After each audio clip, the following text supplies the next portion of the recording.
चाहता हूँ। ये एक पौराणिक नाटक है, हमारे अज्ञात भूतकाल का एक प्रश्न। लेकिन ये पौराणिक होने पर भी मुख्य रूप से नाटक है। उसमें जो घटनाएं घटती हैं और उनमें जो अपवर्तन और परावर्तन होते हैं, उन्हें स्वीकार किए बिना और कोई चारा नहीं। इस दायित्व के भार से न रसिक बच सकता है न विद्वान। इस प्रकार के दायित्व में ही हमारे जीवन का आनंद है। ययाति का बेटा पुरु विद्याभ्यास समाप्त करके अपनी यात्रा से लौट रहा है। अपने साथ अंग देश की राजकुमारी चित्रलेखा को नववधू के रूप में ला रहा है। महल के बाहर के आंगन में जनता एकत्र हो रही, युवराज और युवराजी को देखने के लिए। उन सब के मुंह पर कौतूहल है। उन दोनों को आना चाहिए, पर हमारे पीछे कानों से न सुनी हुई एक ध्वनि प्रवेश करती है। उस दूसरे रास्ते में जाते तो क्या होता? बहुत कुछ हो सकता था, पर उस रास्ते का रहस्य उसी में रहस्य होकर ही रहना चाहिए। हमें अपने हल को उठाकर आगे चलना चाहिए। उसी के अनुसार हमें जीवन जीना चाहिए। यही जीवन का दुखांत प्रयोग है, यही आशावाद का मूल है, यही हमारा नाटक है। आगे की बात मैं कैसे कह सकता हूं? मैं तो केवल एक सूत्रधार हूं। तो लीजिए, देखते हैं आज का नाटक ययाति।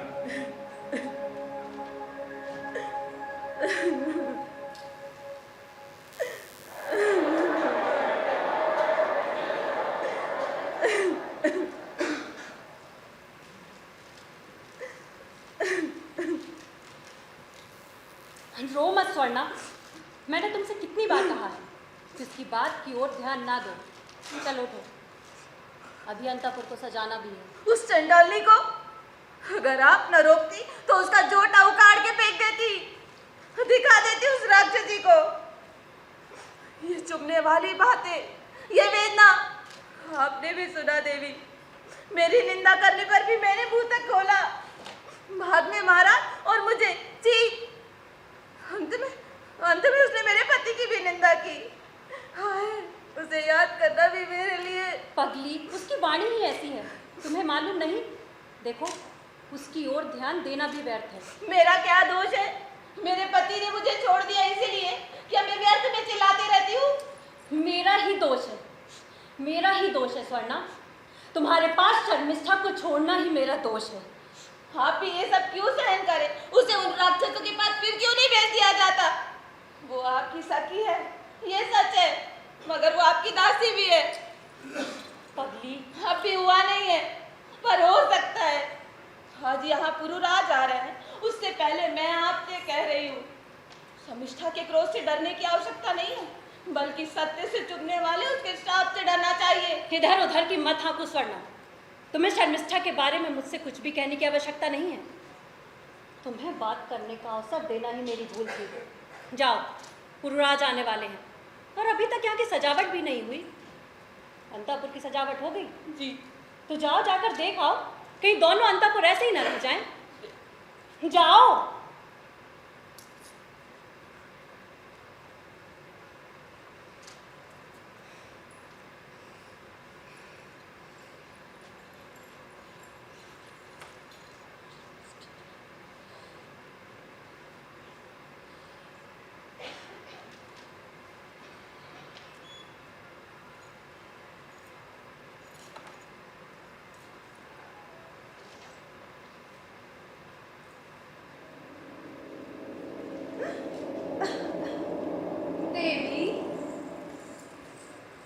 देवी, तुम्हारी वो प्यारी चली गई इसलिए भीतर आई। मैंने सोचा बेचारी देवी को सखियों का अभाव नहीं खटकना चाहिए। शर्मिष्ठा, इस प्रकार कुत्सित बुद्धि से तुम्हारा दासी कार्य नहीं चलेगा।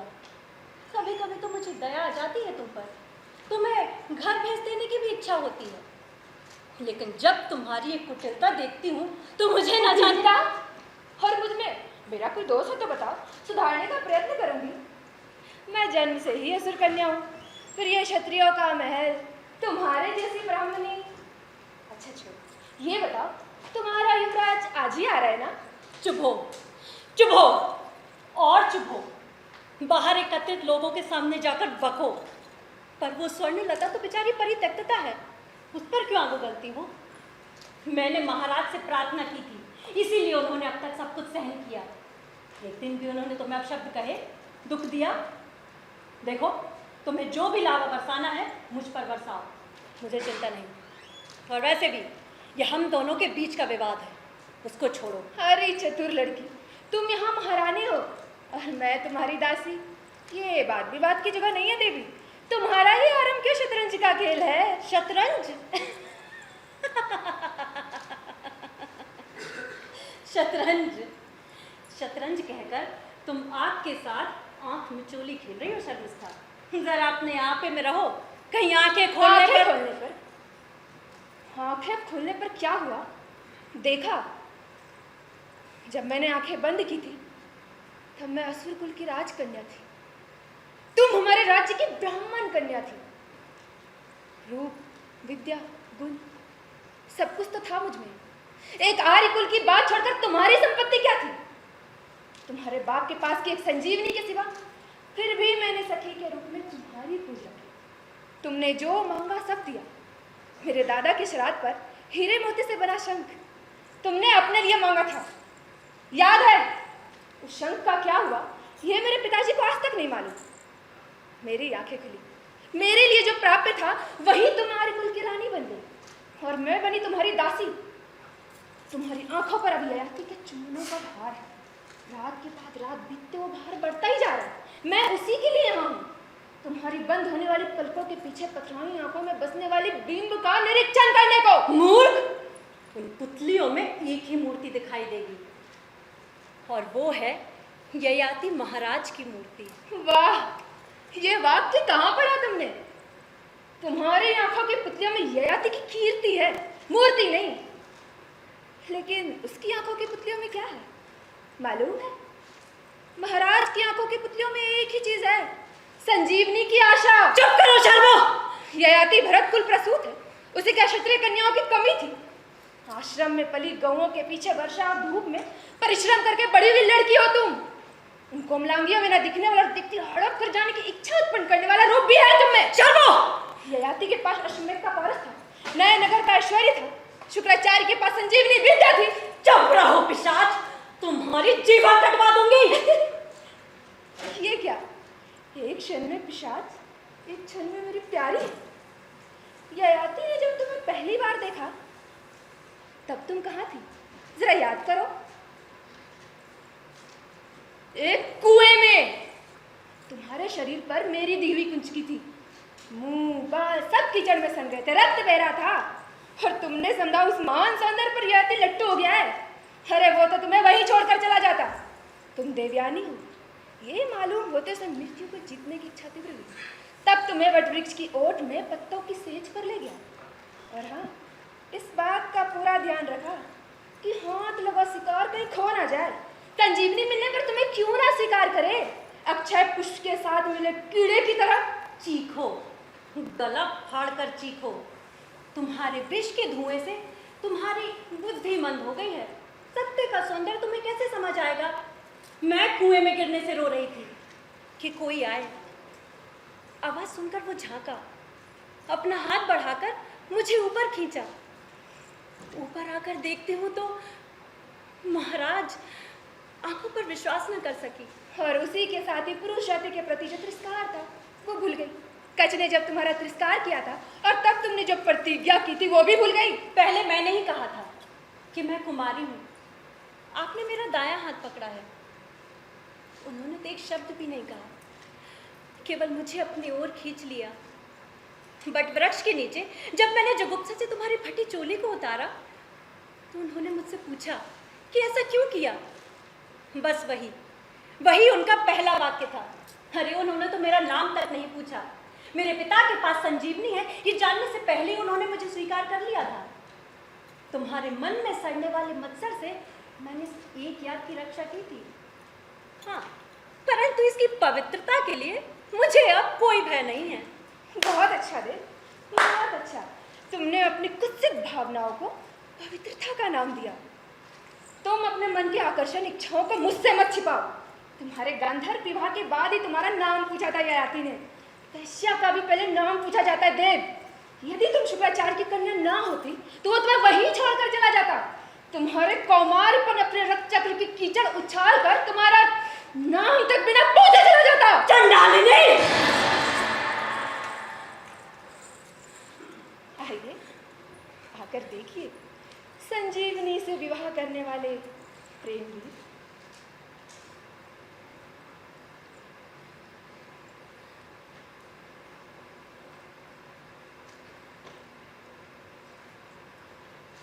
यहाँ क्या हुआ? अंतःपुर की सजावट तो नहीं? देवी रो रही थी, अतः सजावट नहीं हुई। रो रही थी? कारण देवी? कारण तो एक ही है, महाराज को देखते ही रोने की इच्छा हो जाती है।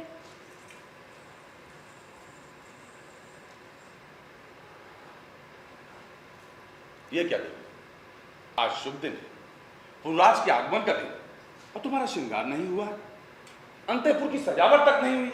आपको तैयारी की चिंता है, यहाँ मेरे प्राण जा रहे हैं, तब भी आपको श्रृंगार की चिंता, उत्सव की चिंता। पक्षी, देह के समान मन भी कोमल हो गया है क्या? एक बात बताइए आर्यपुत्र, मैं कोई क्षत्रिय रानी नहीं हूँ, फिर भी आपने मुझसे विवाह क्यों किया? आखिर किस बात को देखकर आपने मेरा वरण किया? विवाह के 2 वर्ष बीत जाने के बाद भी ये प्रश्न, अब क्या उसे आकर्षक बनाकर बताना पड़ेगा? परिहास ना कीजिए, आप उस दिन मुझे कुएं के पास छोड़कर चले जाते तो भी कोई आपकी निंदा नहीं करता। मैं भी अपने पाप के भय से चुप रहती। आखिर आपने मेरा वरण क्यों किया? वो सब छोड़ो दे, चलो देर हो गई। शब्दों की आड़ ना लीजिए, मुझे ये मालूम हो ही जाना चाहिए। तुम्हें संदेह क्यों? मैंने तुम्हारा दायां हाथ पकड़ के तुम्हें उठाया, वीरोचित धर्म था, फिर तुम्हें मैंने पसंद भी किया। इसके अतिरिक्त तुम्हारा ये रूप। क्या ये सच है? हाँ, तुम्हारी सौगंध, तुम्हें संदेह क्यों? कुछ नहीं, दरअसल आपने मुझे पगली कहा ना, इसीलिए। ना ना ना ना, अब तुम शब्दों की आड़ में ना छुपो। मैं जानता हूं इसके पीछे कौन सा भूत सवार है। शर्मिष्ठा, उसकी जिब्या तो दोधारी कतार की तरह चलती है। बस भी कीजिए, पहले बहुत देर हो गई है। कोई बात नहीं, उसने मेरी नीति को समझ क्या रखा। उस गिद्ध ने उसे मरा हुआ जानवर समझ लिया। देखो दिव्या, मैं उससे थक गया। महल में उसे पसंद करने वाला कोई भी नहीं। शिकायत ही शिकायत। मैं जब यहां आता हूं, तुम्हारे ताने, तुम्हारी बकवास, मैं आता हूं प्रेम के लिए, शांति के लिए, समाधान के लिए, तुम्हारे प्रेम के लिए। और प्रेम मिलने पर भी तुम्हारी आंखों में शर्मिष्ठा की छाया। फिर भी उसे यहां रखने का पागलपन क्यों? उसने मुझे कुएं में ढकेला, इसका प्रायश्चित इतने में ही समाप्त नहीं करना। बस बस, इसका प्रायश्चित न तुमने किया न उसने किया। इसे आज समाप्त करना ही होगा। पुरराज के आगमन से पहले इसे समाप्त करना ही होगा। बुलाओ उसे। बाहर कौन है? नहीं नहीं आर्यपुत्र, उस चंडालिनी का सामना करने की मानसिक स्थिति में मैं नहीं हूँ। पर इसके अतिरिक्त मुहूर्त का समय भी समीप आ गया है। महाप्रभु, माली तैयार है। उस शर्मिष्ठा को इधर बुला ला। जी देवी, उस अंतापुर की सजावट हो गई। सब आ गए? थोड़ी देर में आ जाएंगे महाप्रभु। ठीक है, उनके आते ही मुझे सूचित करो। जी उससे पहले शर्मिष्ठा को इधर बुला ला। जी। देवी, तुम भी अपना श्रृंगार करो। पुरोहित तुमसे भेंट करना चाहते हैं। मैंने उन्हें वहीं आने के लिए कह दिया। मैं भी शर्मिष्ठा को सावधान करके आता हूं। नहीं नहीं आर्यपुत्र, वो असुर कन्या है। आर्यों को अपशब्द कहना उसका व्यवसाय बन चुका है। देवी, हमारे आज के आनंद में व्यर्थ में बाधा डाल सकता। क्या तुम मुझे उसके साथ अकेले छोड़ने में डरती हो? चाहो तो तुम भी यहीं रहो। अनावश्यक दाह के लिए अवसर ना रहे। नहीं नहीं आर्यपुत्र, ये बात नहीं है। पर क्या तुमने ये समझ रखा है कि इससे पहले मैंने कभी स्त्रियों को देखा ही नहीं? छी, कैसी बातें करते हैं आप।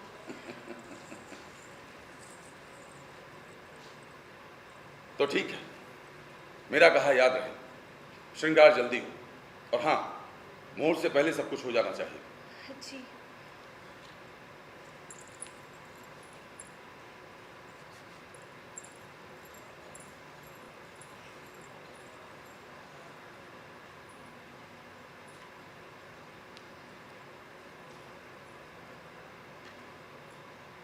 देखो शर्मिष्ठा, मेरा तुमसे बात करना उचित नहीं है, पर एक बात कहता हूं, तुम उसे यूं ही तंग ना किया करो। उसे तुमसे बहुत प्रेम है। तुम्हें घर भेजने के लिए भी कहने पर वो तैयार नहीं है। इससे तुम भी सुखी नहीं हो। महीना भर ठीक से रहो, इसके बाद मैं तुम्हें घर भेज दूंगा। किसके घर? तुम्हारे घर। यहाँ दूसरी जाति के लोग रहते हैं, उनका बोलचाल अलग, संप्रदाय अलग। ऐसी भी जातियों में तुम्हें कितना कष्ट हो रहा होगा, इसकी कल्पना मैं कर सकता हूँ। अब मेरा घर यही है।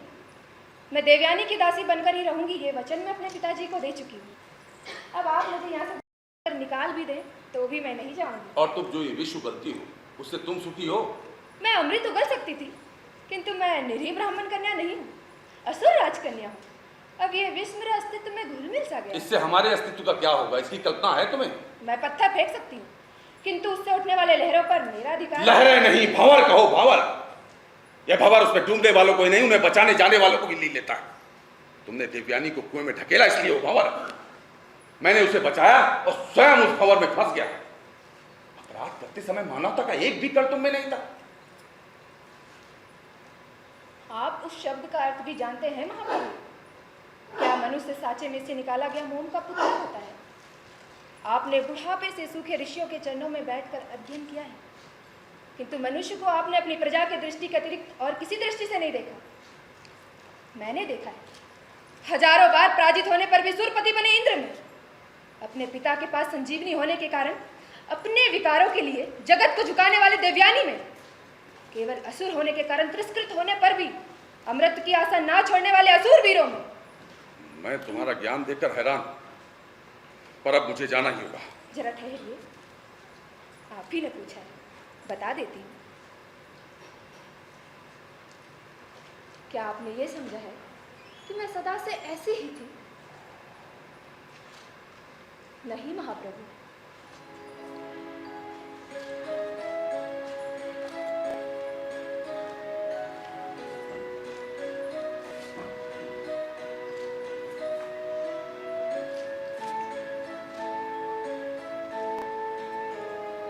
कभी मुझ में भी यौवन की सुगंध थी। वर्षा की पहली बौछार से खेतों की मिट्टी से उठने वाली महक के लिए मैं भी छटपटाती थी। अपनी बिल्ली जैसी पन्ने की तरह चमकती आंखों से अंधेरे में देखने के लिए निडर होकर दिया बुझाकर बैठ जाती थी। सूर्य के प्रकाश में चमकने वाली जाल को बुनने वाली मकड़ी को देखने के लिए पेड़ों और पौधों में घूमा करती थी। ऐसे में विष कहाँ से उभर आया? विष नहीं, मानवता उभरी, देवयानी उभरी। उसकी मानवता को असुर कुल वाली मैं सहन न कर सकी। बचपन से ही देवयानी मुझे प्राणों से प्यारी। जन्म से ही असुर कुल का भूत मेरा पीछा कर रहा था। तिरस्कार के वातावरण में पली मैं उस वेदना से अभ्यस्त हो चुकी थी। किंतु देवयानी ने कभी मेरा उपहास नहीं किया, असुर पुत्री कहकर तंग नहीं किया। उसने सदैव मुझ पर प्रेम की गंगा बरसाई। एक बार भी उसने अपनी मानवता त्याग कर राक्षसी कहकर मुझ पर थूका होता तो आज हम सब सुखी होते। जो भी कहना है जल्दी कहकर समाप्त करो। प्रयत्न कर रही हूँ। देवयानी के जीवन में कच के आकर चले जाने के बाद हम दोनों की मैत्री और बढ़ गई थी। वो सदैव मेरे साथ रहती। एक बार की बात है, मैं और देवयानी अपनी सखियों के साथ एक उद्यान में जलाशय में स्नान करने गए। हम सखियों को जल क्रीड़ा करते देख इंद्र देवता के मन में शरारत सूझी। उन्होंने वायु देवता को बुलाकर तेज आंधी चला दी। उस आंधी के कारण हमें कुछ दिखाई नहीं दे रहा था। हमारे वस्त्र इधर उधर हो गए। मैंने उस शीघ्रता में भूल बस देवयानी के वस्त्र धारण कर लिए। इस पर देवयानी अति क्रोधित हो गई और बोली, क्यों रे शर्मिष्ठा, एक असुर पुत्री होकर तुमने ब्राह्मण कन्या का वस्त्र धारण करने का साहस कैसे किया? तुमने मेरे वस्त्र धारण करके मेरा अपमान किया है। जरा ध्यान दीजिए। और कोई ये बात कहता तो मैं ध्यान न देती, किंतु देवयानी, वो देवयानी जिसको मैंने अपना सर्वस्व समर्पित किया, उस देवयानी को मेरे कुल की निंदा करनी चाहिए थी। मेरा क्रोध सिर पर सवार हो गया। मैंने उसकी लंबी केश राशि देखी, पकड़कर खींचा। वो चीख पड़ी, छुड़ाने का यत्न भी किया, किंतु मैं केवल अपने कानों में रक्त का स्पंदन सुन रही थी। मैंने उसे घसीट कर कुएं में धकेल दिया।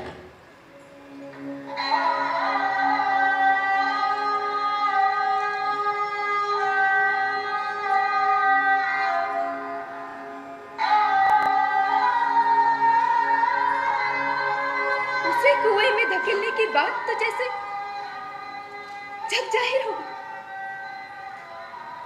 किंतु मैं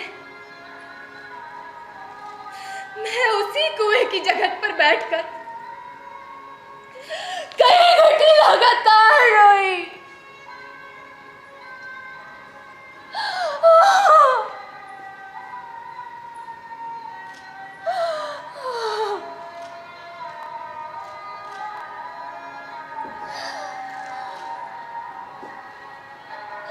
ये किसे मालूम, ये किसे मालूम।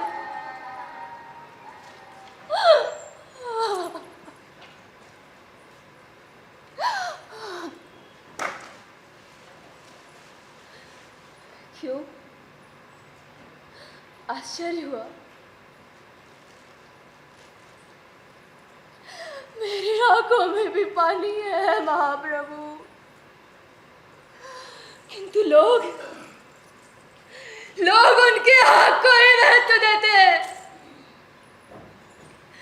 लोग उनकी आंख को ही महत्व देते हैं। मैं तो तुम्हें डांटने के लिए आया था, पर अब समझ में नहीं आता कि मैं क्या करूं। नहीं महाप्रभु, ये मेरा हट नहीं है कि आप मेरी कहानी पर विश्वास करें। देवयानी ने भी आपको अपनी कहानी सुनाई, आप उसी की कहानी पर विश्वास करें। यहां विश्वास का प्रश्न नहीं है शर्मिष्ठा, प्रश्न ये है कि ऐसी संदिग्ध परिस्थिति में मुझे क्या करना चाहिए। ऐसा ना कहिए, मैंने अपने पिता को जो वचन दिया है उसे आपको पालन करने की आवश्यकता नहीं है। अगर आप चाहें तो चाबुक के चुंबन के लिए मैं अपनी पीठ को नंगी करने को तैयार हूं। देह का दंड क्या है मन की वेदना के सामने शर्मिष्ठा। यदि कुछ नहीं है तो मृत्यु तो है, शूल है, फांसी चढ़ा सकते हैं। और अगर अधिक कृपा दिखाना चाहते हैं तो तेज भी से बाद में मेरे पिता को सूचित कर सकते हैं कि किसी रोग में मेरी मृत्यु होगी। वे शुक्राचार्य के डर से तो किसी भी बात का विश्वास कर लेंगे। इतने दिनों तक मुझे ये रहस्य मालूम ही नहीं था, आज मालूम हुआ। और क्या मालूम हुआ? शर्मिष्ठा, तुम एक दासी हो, तुम्हारे सामने रानी के बारे में कुछ कहना तो नहीं चाहिए, पर इसलिए कह रहा हूं क्योंकि तुम भी एक राजकन्या, देवयानी की सखी हो। बचपन में दिखने वाले अविचार मैंने उसमें भी देखे हैं। तुमने उसके अभिमान को ठेस पहुंचाई। अब तुम्हारे प्रत्येक दंश में उसे अपनी विजय का आभास होता है, तुम्हारी प्रत्येक हिंसा में उसे अपने पराक्रम का बोध होता है। परंतु मैं तो यह खेल बंद करने के लिए आया था, इससे एक लाभ हुआ है। अब मेरे समझ में आया कि मैं भी इस खेल का एक हिस्सा। उस चिंता की आवश्यकता नहीं है। आपको पहचानने से पहले मैं सारे विश्व से द्वेष कर रही थी। आपने अब तक मेरे अरण्य रुदन की ओर ध्यान ना दिया, ये भी एक कारण हो सकता है। अब आपके प्रति द्वेष नहीं है महाप्रभु। आज आंसू बह जाने से मेरा मन हल्का हो गया। अब मैं इस खेल से थक गई हूं। तो अब क्या करोगी?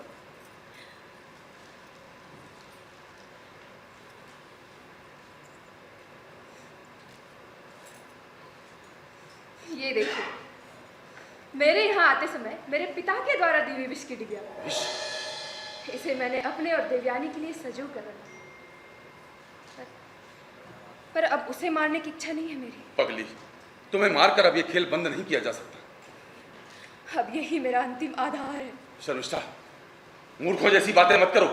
तुमने देवयानी को अंधे कुएं में ढकेला, आज तुम उससे भी भयंकर कुएं में गिर रही हो।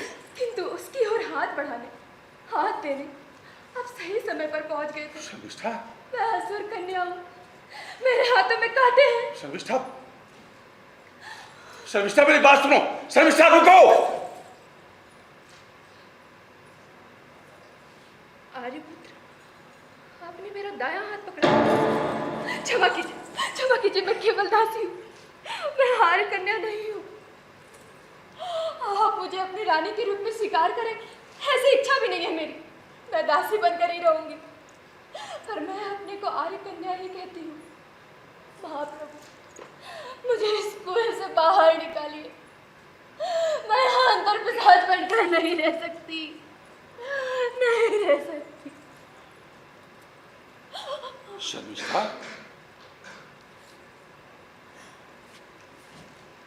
देवयानी जैसी पागल और कोई नहीं। कैसे विनाश को अंटी में रखकर खेल रही है। महाप्रभु, माली तैयार है, भीतर बुलाओ। अभी नहीं, उन्हें आधा घंटे बाद आने के लिए कहो। जो आ गया। और हाँ, जब तक मैं ना चाहूं किसी को भीतर मत आने दे। जी।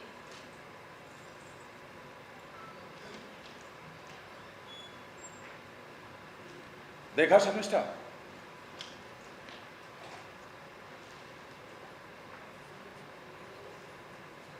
मैंने भी खेलना आरंभ कर दिया है।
विष खा ही लेती तो अच्छा होता।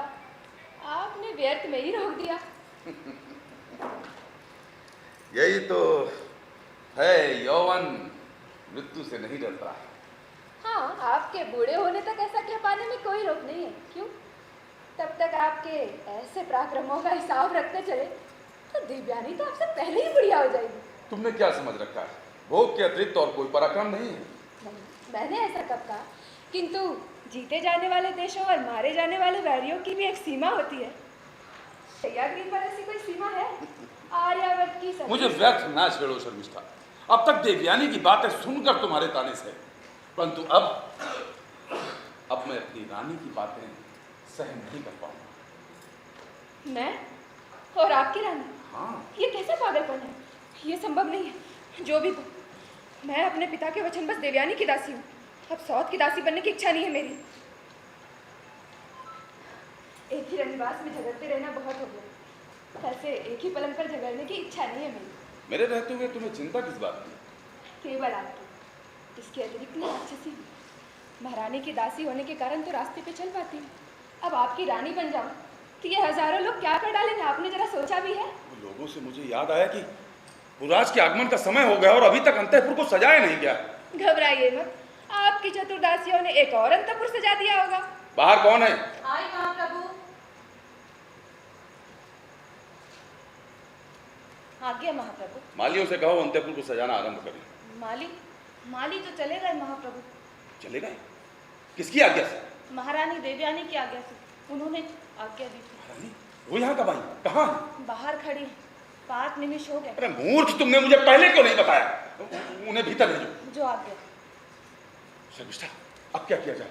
तुम एक काम करो, तुम यहाँ से जाओ, मैं उसको समाधान कुछ करता हूँ। अब मेरे जाने से क्या लाभ महाप्रभु? मुझे उसे बस में करने के सारे उपाय मालूम है। जैसा कहता हूँ ऐसा कर नहीं सकती तुम। चलो जाओ यहाँ से, निकलो। एक बात तो है, आप यूं ही क्रोधित ना होइए, शांत रहे, शांत रहे। आओ देवी।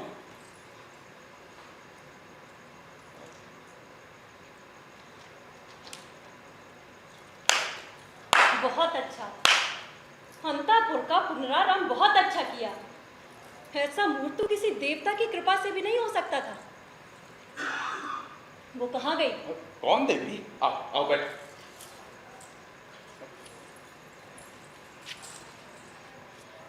हाँ शर्मिष्ठा। अरे शर्मिष्ठा, तुम अब भी यही हो? अरे पुत्र, लज्जित ना होइए। ये मेरे बचपन की सहेली है। इसके स्वभाव से जितनी परिचित मैं हूँ इतना आप उसे नहीं जानते। हाँ, मैं भी महाराज से यही कह रही थी। बोल मत मायाविनी, मुझे धोखा दे रही है। मुझे देवी, तुम यहाँ एक क्षण भी नहीं रह सकते। निकल जाओ। देवी, निकल जाओ यहाँ से। मेरी बात सुनो, वो सब भूल जाओ। मैं कह रही हूँ वो दोबारा ना हो। आप उसके पास भी नहीं जाएंगे। वो असुर कन्या है जो चाहे करने में समर्थ है। इसे जहां जाना है जाए, चाहे तो अपने घर ही जाए। घर की तो बात ही ना करो। घर अब मेरे लिए शमशान है। तुम्हारी दासी बनकर रहने के बाद अब किस मुंह से घर जाऊं? ये क्या पहले पता नहीं था? मेरी सहनशीलता का, मेरे प्रेम का ये प्रतिदान दिया तुमने। मरना चाहो तो लो, तुम्हें दास्ता से मुक्त किया। यदि मन में इच्छा हो तो फांसी लगा लो, पर ये राज्य छोड़कर अभी के अभी यहाँ से निकल जाओ। देवयानी, क्या कुछ सोचना नहीं चाहिए? ये राजा आज्ञा है शर्मिष्ठा। चलो, तुम्हारी इच्छा के अनुसार ही हो देव। अब मैं चली, अब इधर नहीं आऊंगी। रुको शर्मिष्ठा, राजा क्या बदल गई है, मत जाओ। मुझे आज्ञा दे रहे हैं? मुझे? आपकी आज्ञा से भयभीत होने वाली मैं आपकी प्रजा नहीं हूँ और आगे से इस रनिवास की दासी भी नहीं हूँ। मैं केवल स्त्री हूँ, जो चाहूँ कर सकती हूँ। जिस तरह चाहो यहाँ रहो, तुम्हें मेरी अनुमति। छी, इसकी जीवा काट देनी चाहिए थी, परंतु ऐसा नहीं हुआ। इसके अपशब्द सुनने के बाद भी इसे यही रोकना चाहते हैं। अब क्या ऐसी स्थिति में आप पहुंचे हैं आर्य चक्रवर्ती? अब क्या वाटिका में वैश्यों की कमी हो गई है? देव, क्या मैं एक क्षत्रिय की वैश्या हूँ? देवयानी, यहाँ राजा और वेश्याओं का प्रश्न नहीं है। मैंने शर्मिष्ठा को अपनी रानी के रूप में स्वीकार किया। रानी? आपकी रानी? मेरी दासी आपकी रानी बन गई? छी! उसमें क्या है देवयानी? क्या तुमने अभी अभी उसे अपनी दास्ता से मुक्त नहीं किया है? चिंता ना करो देवी, इनके ऐसा कहने पर भी मैं स्वीकार नहीं करूंगी। जिस तरह आज इन्होंने तुम्हारे साथ छल किया है, वैसे ही कल मेरे साथ भी कर सकते हैं। वाह, शाबाश! अभिनय तो अनुपम है तुम्हारा। अब तक मैंने अनेक स्त्रियों को निकट से देखा, पर तुम्हारे समान झूठ बोलकर, अभिनय करके आंखों में धूल झोंकने वाली दुर्गुणों की पुतली नहीं देखी। सच बताओ, तुम में मुझसे विवाह करने की इच्छा नहीं है? हाथ छोड़िए, कह रही हो हाथ छोड़िए।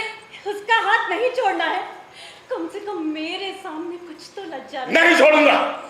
देवयानी, शर्मिष्ठा, पहले बताओ, तुम्हारी यह शब्द, तुम्हारा यह अभिनय मुझे शुक्राचार्य से क्रोध के बताने से तो नहीं है?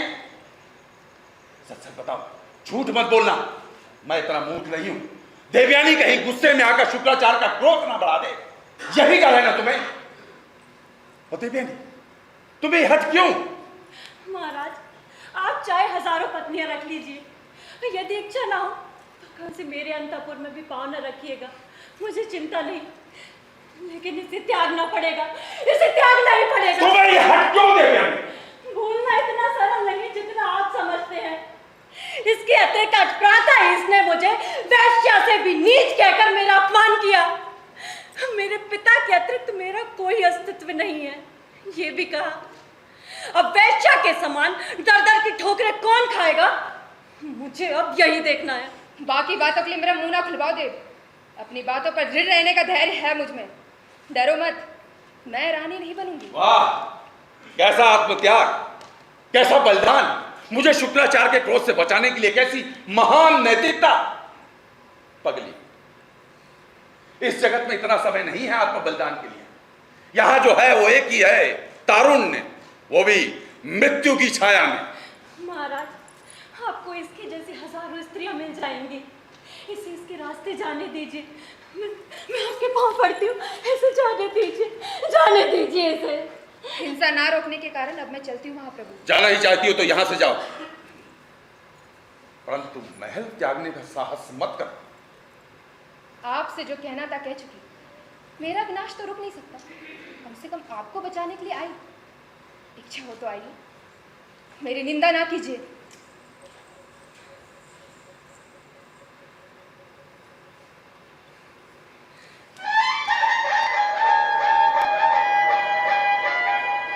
लो, पुरुराज आ ही गए, अभी तक अंतःपुर को सजाया नहीं गया।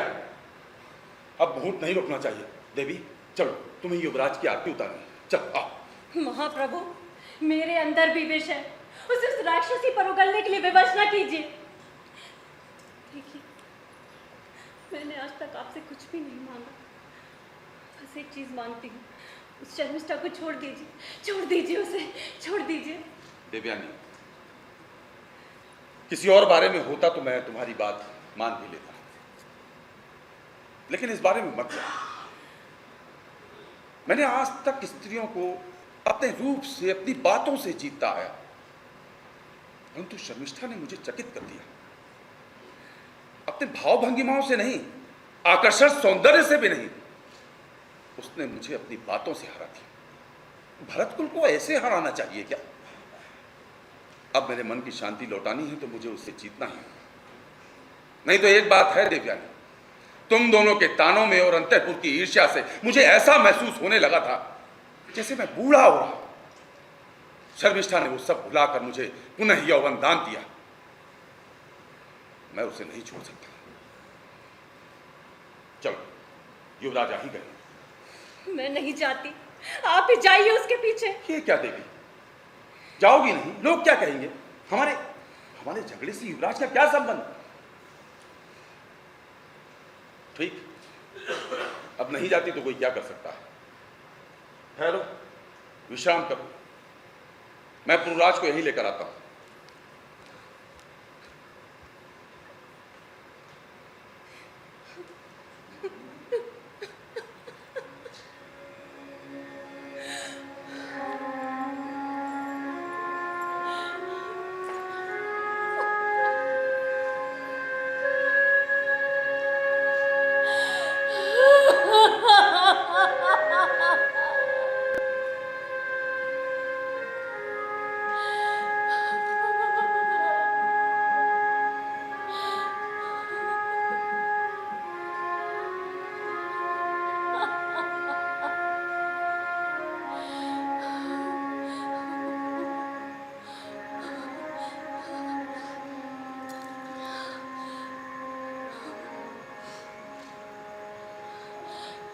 महल में नींद के लिए, विश्राम के लिए कोई स्थान नहीं है महाप्रभु।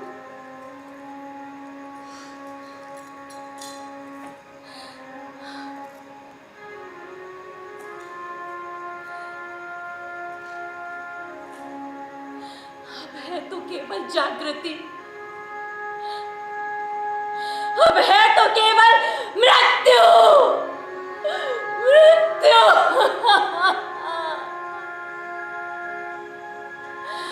देवी, देवी, देवी, युवराज आ गए। आप कौन की आरती? ये क्या देवी? युवराज चाहे तो लौट जाए, मेरे अपने झंझट मेरे लिए बहुत है, उन्हें लेकर ओढ़ो के बिछाऊं। ऐसा मत कहिए देवी, आपकी बहू बेचारी, महाराज चाहे कुछ भी करे, आपको अपना कर्तव्य तो निभाना चाहिए ना। उनका किया सब सहने के लिए मैं कोई क्षत्रिय रानी नहीं हूं, समझे? यदि मैं एक क्षण भी अधिक ठहरूं तो मेरे कुल का अपमान हो सकता है। ये क्या देवी, महाराज तो छोटे बच्चे के समान, कल शमिष्ठा को भूल सकते, व्यर्थ में गुस्सा करने से कल अनर्थ हो सकता है।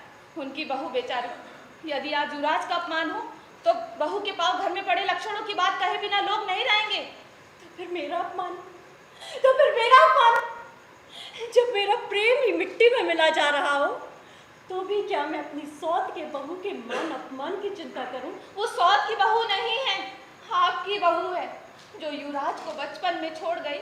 उसे सौत की बहू कहकर उसकी निंदा ना कीजिए, वो निष्पाप है देवी। पापी तो मैं ही हूँ स्वर्णा। इस पुण्य स्थल में रहने की योग्यता मुझ में नहीं है। परिस्थितियों से जाती हूँ। परिस्थितियों से भागने पर मन से भागा नहीं जा सकता देवी। यदि आपने अपने को वश में ना रखा तो सब भस्म हो जाएगा। मेरी बातों का मूल्य भले ही ना सही, मेरे अनुभव का तो सम्मान कीजिए। प्रत्येक का अपना अपना अनुभव होता है स्वर्णा, इसीलिए किसी दूसरे के अनुभव को गले में बांधकर मरने का कोई अर्थ नहीं है। मैंने मन में सोच लिया है। मन को बदला जा सकता है, एक बार भस्म होने के बाद जीव इस जन्म में दोबारा नहीं मिलेगा देवी। चुप रहो दासी।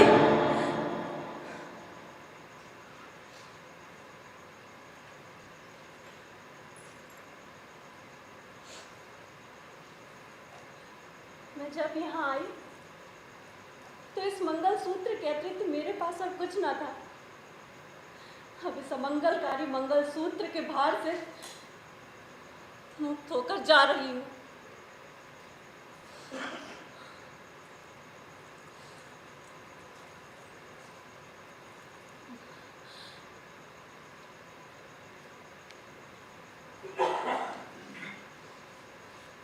ये सच है कि मैं दासी हूँ, मेरे अनुभव की कोई कीमत नहीं।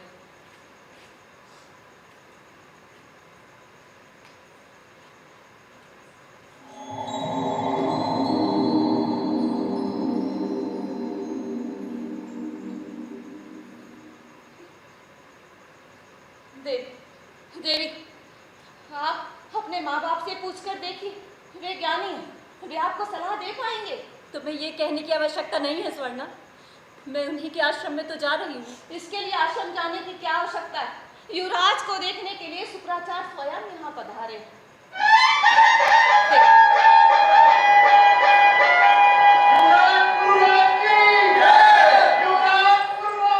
देखिए, युवराज आ गए, आपको उनकी आरती उतारनी। चलिए उठिए, उठिए ना। ठहरो मूर्ख, मेरे पिता कहाँ हैं? अभी किसी ने कहा था कि वे महल के समीप आ गए, शिव जी के मंदिर से आ रहे थे। तो चलो, मुसीबत टली। ओह, तुम क्या यहाँ नाच की अंतिम चिंगारी फूंकने के लिए आई हो? एक बात कहने आई हूँ। युवराज यहाँ आ रहे हैं, पहली बार तुम्हें देखने आने वाला है। तुम्हें स्वयं उसके स्वागत के लिए जाना था, जाने दो, पर जब वो यहाँ आएगा तो उसका अपमान मत करना। युवराज ही आ रहा है, केवल इतना बताने के लिए तुम यहाँ क्यों आई? महल में कोई दूसरी दासी नहीं थी? कपटी, तुमने क्या समझा कि मैं नहीं जानती? मेरे पिता यहाँ आए हैं, उनसे भेंट करके कहीं मैं उनका क्रोध न भड़का दूं। ये भय ही तुम्हें यहाँ लेकर आया है। देखा स्वर्णा, तुम्हारे मन में ये बात आई थी? युवराज के बहाने अपने स्वार्थ के लिए भिक्षा मांगने वाले देवी, क्या हुआ स्वर्णा, तुम्हें क्यों क्रोध आया? लगता है मेरे अंतपुर की सभी दासियां रनिवास की प्रत्याशी बन गई हैं। ऐसा मत कहिए देवी। जाओ, बाहर महाराज अपनी बहू के साथ पधारे हैं, उनका स्वागत करो। जो आगे।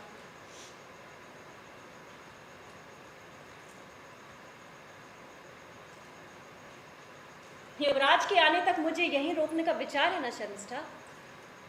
एक काम करो, तुम ही यहाँ बैठी रहो, जो भी पुरुष आए उनके पीछे भागने के लिए।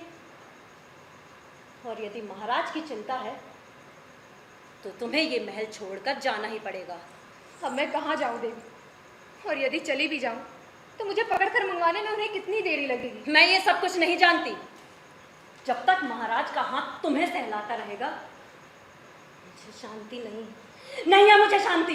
देवी,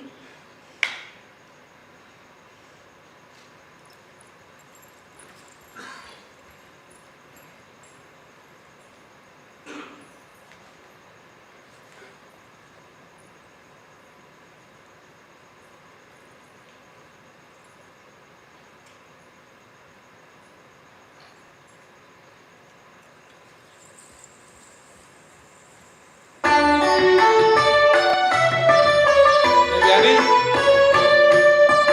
देवयानी, देवयानी, क्या देवयानी सचमुच चली गई? जी महाप्रभु, वही बात कह रही थी, उनके पीछे समिष्ठा भी गई। ऐसा क्या हुआ कि उसे जाना पड़ा? महल में शुक्राचार्य पधारे हैं, उनसे भेंट। पिता को देखने की आतुरता रोक नहीं पाई होंगी। इसके अतिरिक्त उन्होंने मुझे कभी देखा भी नहीं और आगे तो प्रतिदिन देखने का अवसर मिलता ही रहेगा, तो सोचा होगा कि बाद में देखा जाएगा।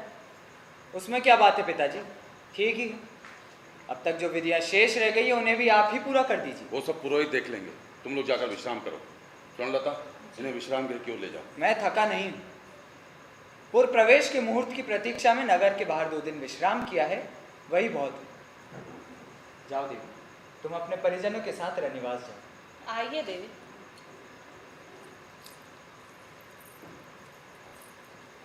चलो पुत्र, हम भी सभागृह की ओर चलें, वहीं बैठकर बातें करें। यहीं बैठे पिताश्री, संभवतः महारानी भी यहीं आ सकती है। यहाँ चाहो तो यहीं ठीक है। ये तुम्हारा प्रिय कक्ष है ना पुरु? सारे महल में यही एक कक्ष मुझे पवित्र लगता है। कहा नहीं जाता कि दीवारों के भी कान होते हैं। यदि कहीं उनकी वाणी होती तो उनका संगीत सुनने यहीं बैठा रहता। ये सब छोड़ो, तुम अपने आश्रम की बातें बताओ। दूतों ने क्या बताया नहीं? दूध बिना बताए रहेंगे क्या? पर तुम्हें कैसा लगा ये बताओ। गुरुजन क्या कहते थे? तुम्हारा स्वयंवर कैसा हुआ? कहना क्या है, ये भी बाकी स्वयंवरों के समान ही था। अपनी प्रशंसा करने से लजाने की आवश्यकता नहीं है पुरु। मैं लजाता नहीं, पर मैं महापुरुष नहीं हूँ। हाँ, महापुरुषों के वंश में जन्म अवश्य लिया है, पर एक मनुष्य मात्र हूँ। पुरु, तुम हमारे वंश के बारे में बात करते समय उपहास का सा स्वर क्यों निकालते हो? हमारा अनुपम कुल है, उसमें जन्मे तुम पुण्यात्मा हो। उसकी महानता का तुम्हें भान होना चाहिए। महापुरुषों का कुल कहकर उसका अपमान करने का क्या मतलब है? आश्रम में वहां मैंने केवल एक ही बात सीखी है पिताश्री, हमारे वंश की गरिमा। एक बरगद पर आपके खड़क का गहरा चिन्ह अब भी है। मेरे पिताजी ययाति महाराज का केवल 12 वर्ष की आयु में किया गया खड़गाघात। तो उसमें उपहास करने की क्या आवश्यकता है? जब मैं वहां अध्ययन कर रहा था तो मैं अपने पूर्वजों के पराक्रमों के चिन्हों को देखकर मेरी छाती गर्व से फूल जाती थी। मेरा तो दिल बैठ गया। पुरु ने क्या किया? कुछ भी तो नहीं। जिस प्रकार उसकी माँ को भूल गए उसी प्रकार लोग उसको भी भूल जाएंगे। गुरु, तुम्हें क्या चाहिए? किस बात की कमी? वंश, विद्या, सर्व संपन्न रानी, ऐसी कौन सी वस्तु है जो तुम्हारे पास नहीं है? माँ, मेरी स्मृति में तैरने वाला वो चेहरा किसके जैसी थी? वो जिस जैसी भी रही हो, तुमने क्या समझा? तुम्हारा ये व्यवहार उन्हें अच्छा लगता? अपनी माँ की छोड़, तुम्हारी आत्मगिलानी अगर चित्रलेखा को मालूम हो जाए तो वो तुम्हारे बारे में क्या सोचेगी? तुम्हारे कुल के बारे में क्या कहेगी? क्या कहेगी? चित्रलेखा के स्वयंवर में पहले धनुर्विद्या की शर्त रखी गई थी, तो बात के अंतिम क्षणों में से हटा दिया गया। जानते हैं क्यों? क्यों? मुझे भी नहीं सूझा था। सूझता तो स्वयंवर में ही नहीं जाता। उसके पिता की इच्छा थी कि चित्रलेखा चंद्रवंश के युवराज को जयमाला पहनाए और आर्यवर्त की सम्राज्ञी बने। उन्होंने ये सोचकर शर्त रखी थी कि चंद्रवंश के युवराज के लिए धनुर्विद्या क्या चीज है, पर मेरे शौर्य का परिचय मिलते ही उन्होंने वो शर्त हटाकर चंद्रवंश का सम्मान किया, आपकी कीर्ति का सम्मान किया। ऐसा लग रहा था मानो चित्रलेखा का विवाह मुझसे नहीं आपसे किया गया। तुम मूर्ख हो, कैसी बातें कर रहे हो? ऐसा गोबर तुम्हारे दिमाग में किसने भर दिया? चित्रलेखा ने। चित्रलेखा ने? उसी ने।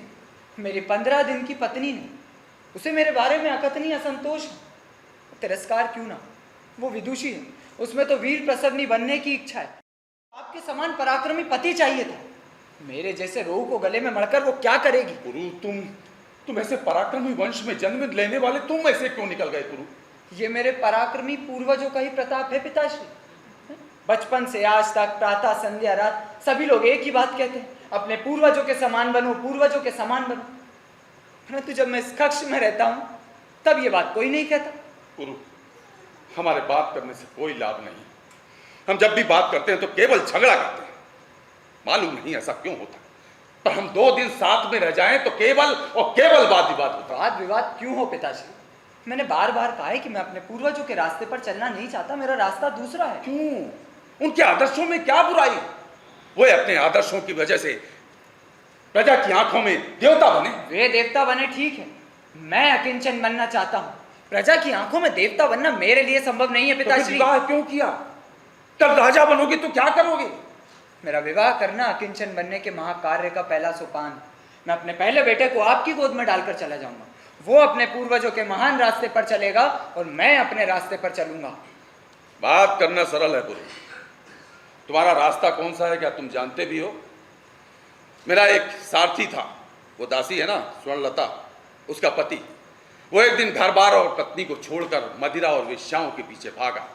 अकिंचन बनने का यत्न किया, परंतु संभव ना हो सका। मन को शांति नहीं मिली और उसने आत्मघात कर लिया। तुम क्या करोगे? कम से कम ये तो जानते ही हो। नहीं, वही क्यों, दूसरे किसी और प्रश्न का सामना मैंने नहीं किया।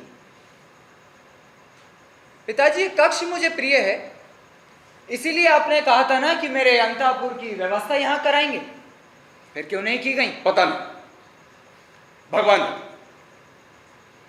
पर अब इसके लिए फिर से विवाद करने की आवश्यकता नहीं। तुम कहो तो कहला भेजूंगा, पर अभी इसे सजाया नहीं गया।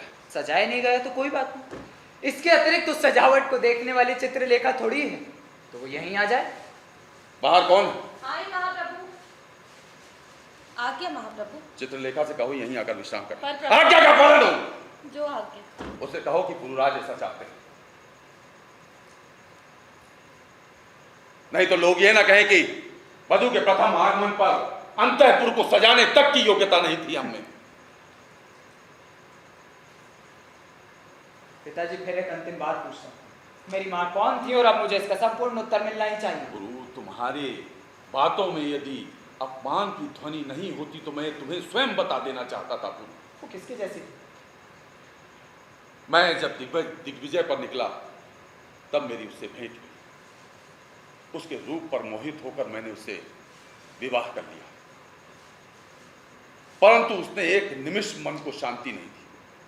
उसके मरने तक मेरा जीना दुर्भर हो गया। वो केवल तुम्हारी मां थी, इसलिए मैंने उसे पटरानी बनाया था। बाद में उसने हम सबके साथ छल किया। राजपुरोहित से लेकर अश्वशाला के सेवक तक की आंखों में धूल झोंककर भाग गया।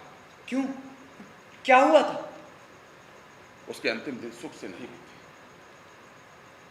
वो तड़प तड़प कर रही। अंत में यह स्पष्ट हो जाने पर कि उसका बचना संभव नहीं, उसने सत्य कहा। वो एक राक्षस कुल की थी।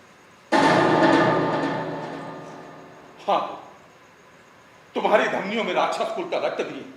उसे मुझे तुम में ना के बराबर करना था। राक्षसों के साथ तुम्हारा संबंध समाप्त करना था। आर्यावर्त के चक्रवर्ती के मन में असुरता का एक भी अंश नहीं होना चाहिए। इसीलिए गुरु, मैंने सब छुपा कर। अच्छा हुआ पिताश्री, उन्होंने आप सबको अच्छा पाठ पढ़ाया। आपको, आपके पुरोहित को, आपकी प्रजा को अच्छा पाठ पढ़ाया। राक्षस कन्या,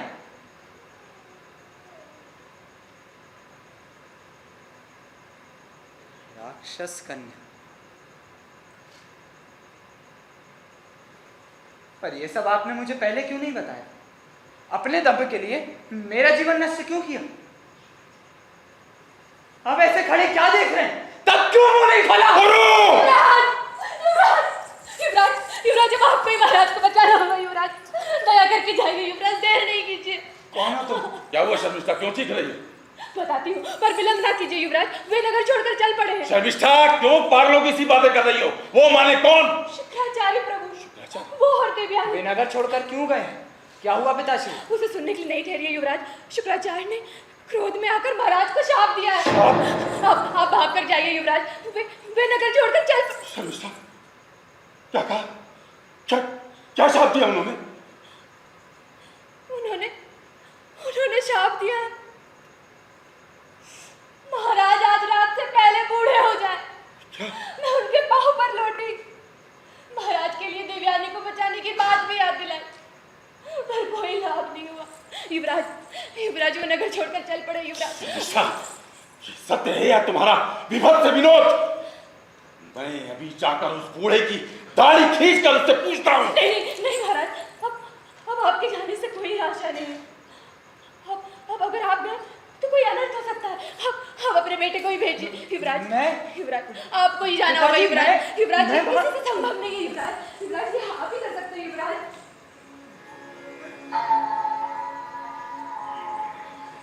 बुढ़ापा, आज रात से पहले बुढ़ापा।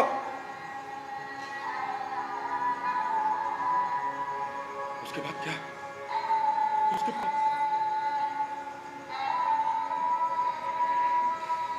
शर्मिष्ठा, राक्षसी, तेरे कारण ऐसा हुआ। तुम्हारे कारण ऐसी परिस्थिति पैदा हुई है।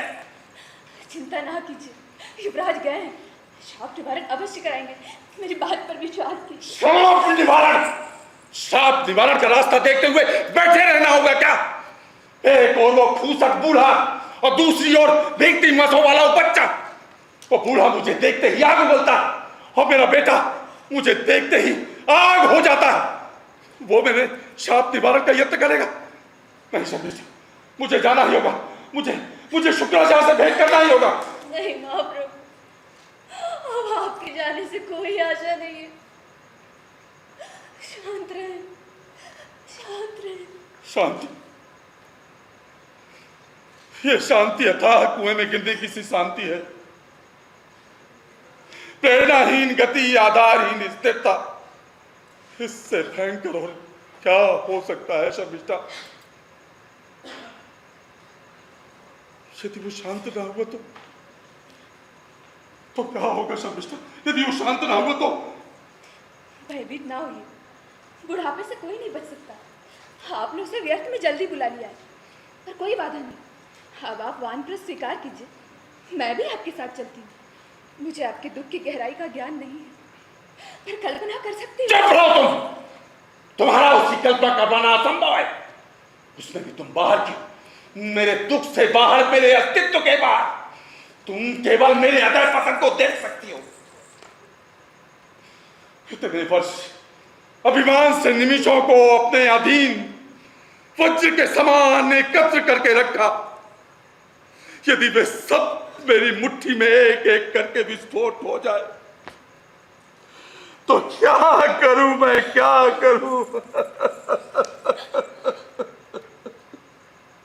यहाँ आप अपने साथ खेल कर रहे हैं महाप्रभु। एक बार तपस्या से अपना परिचय करके तो देखिए। वो इतना सरल नहीं है, सरल है ही नहीं शर्मिष्ठा। मुझे मेरा परिचय देने के लिए मुझे तरुण बने ही रहना होगा। मुझे तरुण बने ही रहना होगा। मुझे तरुण बने ही रहना होगा। मुझे तरुण बने ही रहना होगा। मुझे तरुण बने ही रहना होगा। मुझे तरुण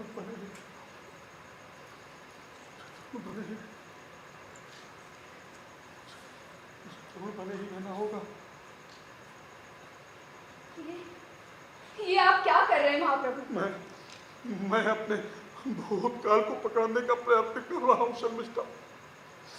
मुझे विश्वास नहीं होता कि यही मैं रानियों के साथ आमोद प्रमोद किया करता था, काल के साथ स्पर्धा किया करता था,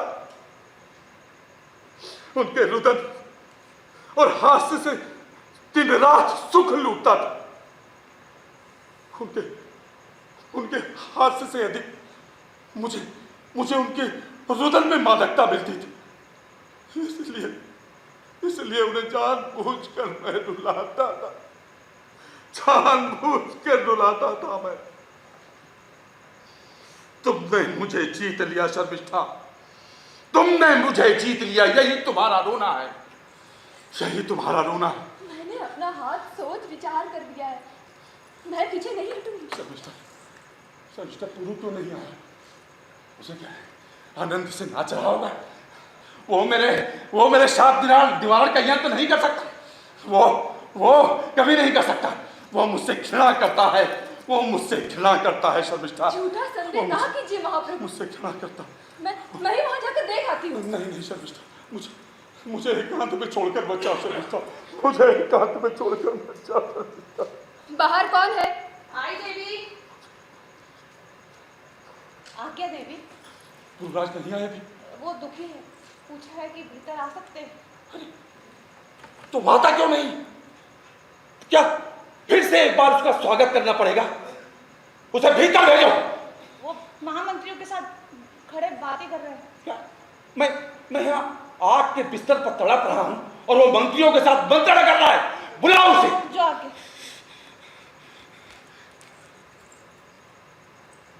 शर्मिष्ठा, पुरु इतनी जल्दी कैसे आ गया शर्मिष्ठा? वो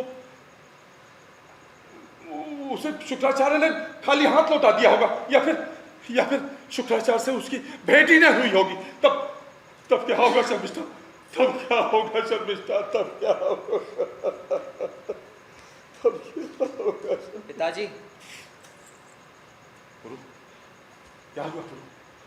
मुख्य द्वार तक मेरे पहुंचने के पहले ही शुक्राचार्य अपनी बेटी के साथ चले गए थे। वहाँ उनका एक शिष्य हमारी राह देखता खड़ा था, उसी ने मुझे सब कुछ बताया। क्या बताया? शाप निवारण का उपाय बताया उसने? बताया। क्या? आपने दिव्यानी को कुएं से बचाया था, वही याद करके निवारण का उपाय बता गए। क्या है पुरु, जल्दी बताओ। आपके बुढ़ापे को स्वीकार करने के लिए यदि कोई तरुण तैयार हो तो आपका तारुण्य बच जाएगा। फिर किस बात की बाधा है? किस बात की बाधा है? शर्मी मेरा तारुण्य नहीं गया, मेरा तारुण्य नहीं गया। देवयानी बेचारी, उसका सारा गुस्सा व्यर्थ गया। मेरा नाश करने चली थी, मेरी चिता पर दिया जलाने के लिए चली थी। शाप ही ठीक है कहती थी तुम शर्मिष्ठा, बुढ़ापा ही ठीक है कहती थी, परंतु जगत में शुक्राचार्य जैसा कूसट बूढ़ा भी यौवन को प्यार करता है।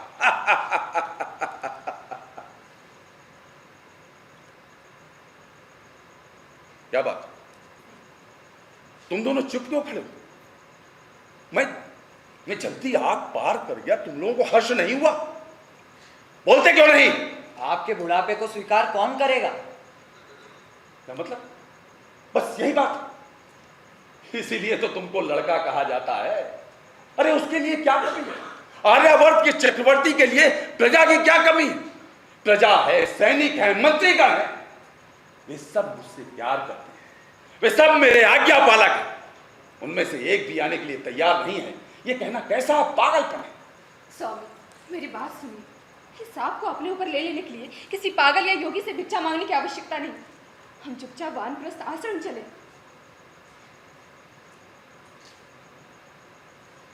क्या मतलब भाई शाप निवारण के उपाय को लात मारकर फिर उस अग्निकुंड में दो? कैसा तुम्हारा प्रेम, कैसी तुम्हारी दया! अब तक तुम्हारी बातों के जाल में फंस चुका हूं मैं। अब दोबारा जर्जरित होकर तुम्हारे पैर नहीं पड़ता रहूंगा। देखो देखो, इस पर विश्वास करना चाहिए, इस राक्षसी पर। चुप रहो तुम, इसे तो महाराज जी।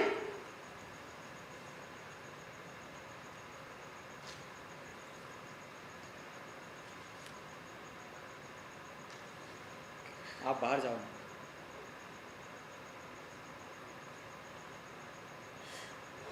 नहीं युवराज, दूर हो ना मेरी आंखों के सामने से।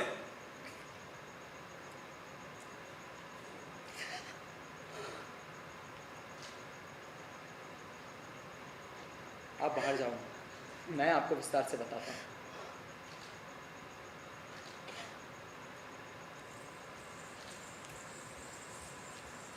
कहो, अब तुम क्या कहना चाहते हो?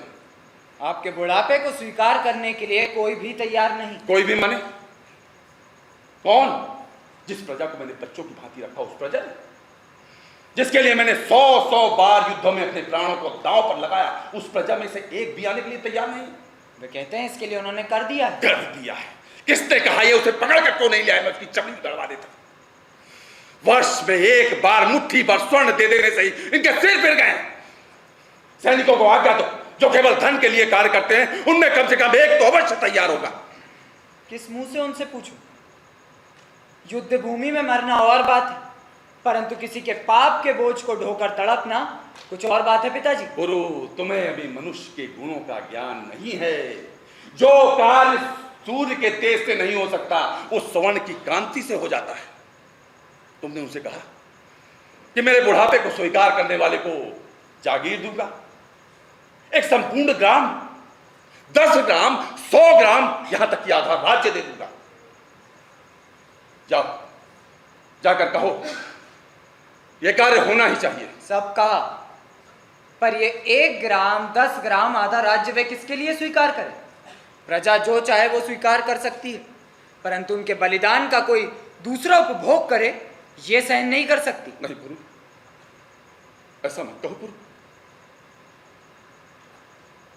कोई ना कोई रास्ता अवश्य होगा गुरु, जो हमसे छिपा हुआ है। तनिक विचार करो गुरु, तनिक विचार करो गुरु, तनिक। हाँ, तुमने ये तो कहा ही नहीं होगा। मैं जानता हूं तुमने ये कहा ही नहीं होगा। तुमने उनसे कहा कि 5-6 वर्षों के बाद मैं अपना बुढ़ापा वापस लौटा लूंगा। जाओ, जाकर कहकर आओ। जाओ, खड़े क्यों हो? 5-6 वर्ष ही क्यों पिताश्री? मैंने तो यहां तक भी कहा कि अगले ही वर्ष आप उसे लौटाना स्वीकार कर लेंगे। हाँ, तो इस पर विश्वास आ गया होगा ना उन्हें। प्रश्न ये नहीं है पिताजी, यहाँ प्रश्न नीति का नहीं है, विश्वास का प्रश्न नहीं है, धर्म का भी प्रश्न नहीं। यहाँ प्रश्न मानव का है। उन्हें त्याग नहीं चाहिए, कीर्ति नहीं चाहिए, अपितु जीवन में कोई परिवर्तन ना हो, बस यही चाहिए। ये मानव है, एक और मृत विश्व है, दूसरी ओर अज्ञात युग। इन दोनों के बीच का त्रिशंकु नरक उन्हें नहीं चाहिए। प्रभु, ये क्या कह रहे हो प्रभु? प्रभु, मैं तुमसे प्रार्थना एक बार फिर शुक्राचार्य से भेंट कराओ। साफ निवारण का कोई दूसरा उपाय हो तो पूछ कराओ गुरु। जाओ गुरु, जाओ। अब वो संभव नहीं है पिताश्री। वो अपने शिष्य को चेतावनी देकर गए हैं कि यदि मेरे पीछे कोई आया तो ठीक नहीं होगा।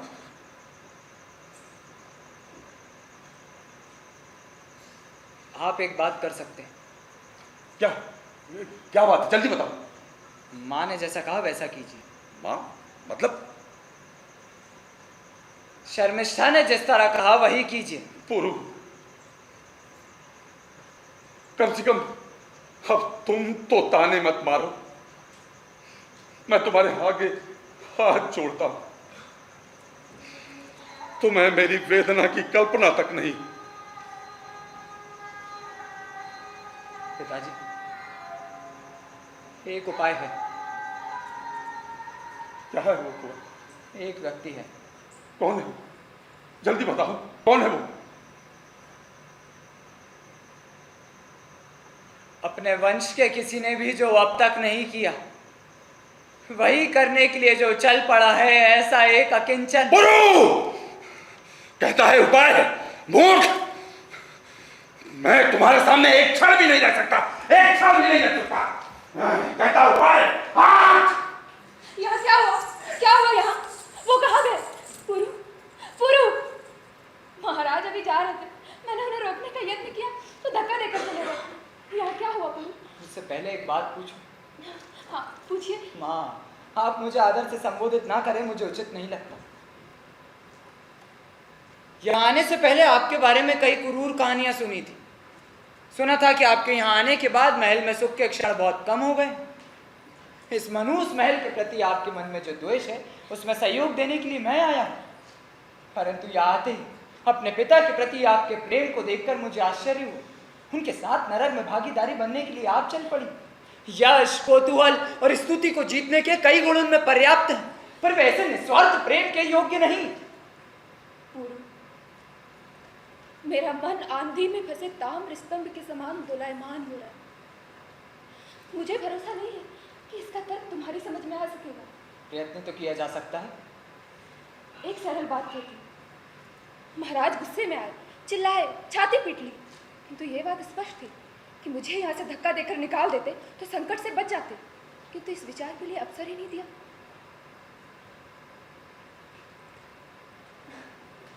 क्या हुआ? समझ में नहीं आया? समझ में आया माँ। इससे पहले यदि होता तो शायद समझ ना आता। उन्हें भोग का अनुभव था, प्रेम का अनुभव नहीं था। जब वो अनुभव हुआ तो छोटे बच्चे के समान तर्क करने लग गए, इसलिए वो निष्पाप है गुरु। अच्छा छोड़ो, ये बताओ यहाँ क्या हुआ? कुछ भी नहीं। पिताजी के बुढ़ापे को स्वीकार करने के लिए कोई भी तैयार नहीं, केवल एक तैयार हुआ। कौन? कौन है? मैं। गुरु, ऐसी मूर्खता ना करो। बिना कारण के बलिदान विकृति का लक्षण है। हंसो मत। त्याग का अभिमान भी एक विषय, याद रहे। अभिमान नहीं, आनंद होता। मुझे इसके अंतः तत्व को जानना है। मेरे पूर्वजों को जिस शक्ति ने जन्म दिया है, ये मुझे जानना है। फिर भूतकाल की मृग तृष्णा की ओर भागना पड़ेगा। बेचारी चित्रलेखा का क्या होगा? उसे एक याद ना दिलाओ मां। मैं नए जन्म के द्वार में खड़े शिशु के समान, उसे एक शब्द से मुझे पीछे ना धकेलो। गुरु, गुरु, गुरु, गुरु, क्या हुआ गुरु? गुरु, गुरु, गुरु,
देवी, देवी, हाँ? कोई दिया बुझ गया हो तो जलाकर जाने के लिए आई। देखा आप जाग रही हैं। वाद्यों के शोरगुल में मुझे नींद आ गई थी, पर उनके रुकते ही नींद खुल गई। कितने हजार लोग एकत्र हुए, आपने देखा? पर यहाँ की जनता बड़ी शांत है। हमारे यहाँ यदि 10 लोग एक जगह एकत्र हो जाते हैं, सारे नगर को सर पे उठा लेते हैं।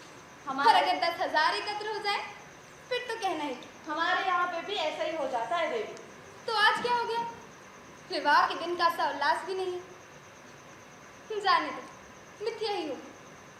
परंतु इस संतापुर में आने के बाद मुझे सबसे पहले जो वस्तु मिली, जानती हो कौन सी? कौन सी?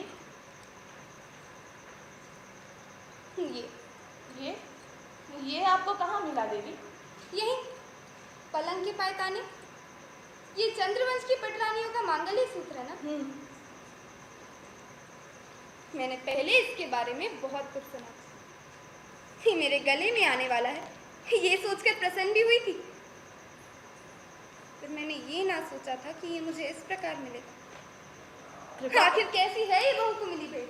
कृपा करके इसके बारे में बात ना कीजिए देवी। ये भी ना पूछिए कि ये यहाँ आया कैसे। जाने, तुम्हारा नाम क्या है? स्वर्णलता। मेरे मायके में भी इसी नाम की एक दासी थी, मेरी सहेली थी। बहुत चतुर और अच्छी भी थी। तो केवल नाम में हम दोनों का साम्य है देवी। ऐसा क्यों? तुम उसके स्थान पर आई हो तो वही गुण तुम में क्यों ना? हाँ, यदि मैं तुम्हें स्वरूप कहूँ तो कोई बुराई नहीं।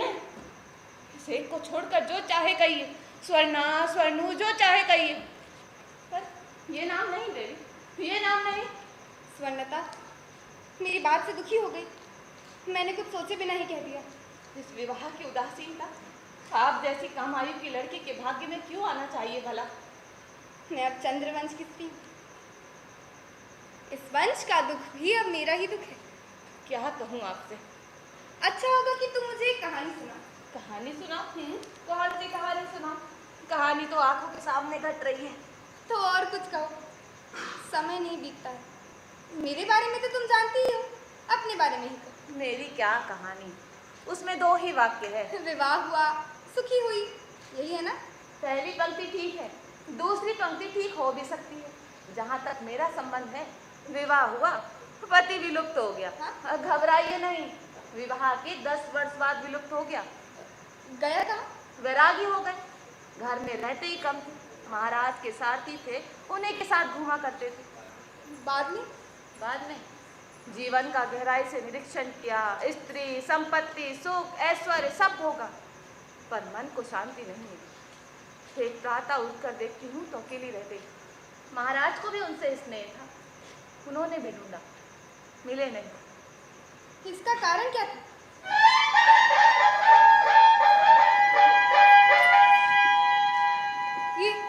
ये दुंदुभी क्यों स्वर्णता? देवी, मुझे यहाँ आना नहीं चाहिए था, किसी दूसरे को भेजना चाहिए था। आपका सामना करने का धैर्य मुझ में पहले नहीं था, पर देखने की उत्कंठा से आ गई। अब जो कहने के लिए आई थी वो भी कह नहीं पाई। मेरे बदले इस पागलपन के नाच में विश्वास रखने वाली को आना चाहिए था। मुझे यहाँ नहीं आना चाहिए था, नहीं आना चाहिए। ठीक से बात करो, अपने इस पागलपन के नाच को बंद करो। बताती हूँ, पर कैसे कहूँ देवी? इस तरह रो क्यों रही हो? मानो आज ही तुम्हारा विवाह हुआ। और आज... देवी, आज की सुबेला में ऐसा मंगल अपने मुख से ना निकालिए। ठीक, कहो क्या बात? शुक्राचार्य के श्राप के बारे में आपने सुना? शमिष्ठा ने कहा, गलती मेरी है, मुझे श्राप दीजिए। ये कहकर उनके पाँव में लौट पड़ी। कहा ना, वो सब पता है। आगे क्या हुआ कहो? हजारों लोगों के सामने भरत कुल का गौरव उनके पैरों तले जर्जरित हो गया। उसके बाद आचार्य श्राप का निवारण बताकर चले गए। महाराज के बुढ़ापे को स्वीकार करने के लिए कोई तरुण मिले तो ये निवारण हो सकता है देवी। फिर आगे कैसे कहूँ देवी? उस पर ये श्राप। आगे भक्ति क्यों नहीं पशु? और डांटिए, आपसे डांट खाकर मुझे दुख ना होगा। महाराज के बुढ़ापे को स्वीकार करने के लिए कोई तैयार नहीं हुआ। बाद में एक तैयार हुए। कौन? युवराज, आपके पति पुरुराज। विवाह के 15 दिनों में बुढ़ापा स्वीकार कर लिया। इसलिए दुंदुभी, ये गर्जना, ये जय घोष।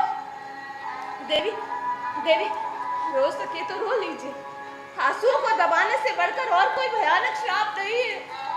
रो सके तो रो दीजिए, आंसुओं को दबाने से बढ़कर भयानक श्राप नहीं है।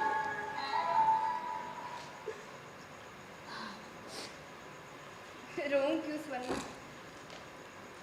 मुझे तो हंसना चाहिए। मैंने आर्यपुत्र पर कितना अन्याय किया था मालूम? उन्हें दुर्बल समझ लिया, उन्हें डरपोक समझकर अपने भाग्य को कोसा था। लेकिन मैं सौभाग्यशाली नहीं हूँ स्वर्ण। ऐसा सम्मान और किस स्त्री के हिस्से में आया, तो उसके लिए आंसू क्यों? वो आंसू आनंद के भी हो सकते हैं, पर इस सौभाग्य को कुछ देर बाद नहीं आना चाहिए था। इस सौभाग्य को कुछ देर बाद नहीं आना चाहिए था। नहीं, इसका भी आना अच्छा हो। नहीं तो और कुछ दिन तक मैं आर्यपुत्र को और अपने भाग्य को पागलों की भांति कोसा करती।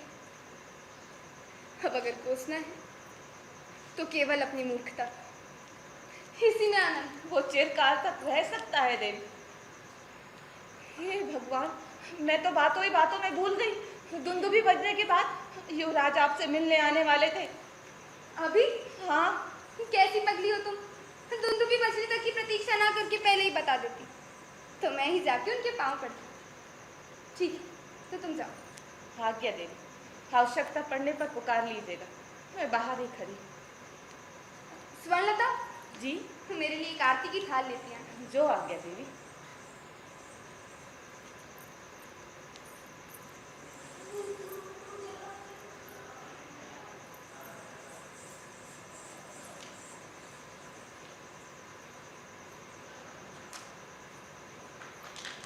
चित्रा,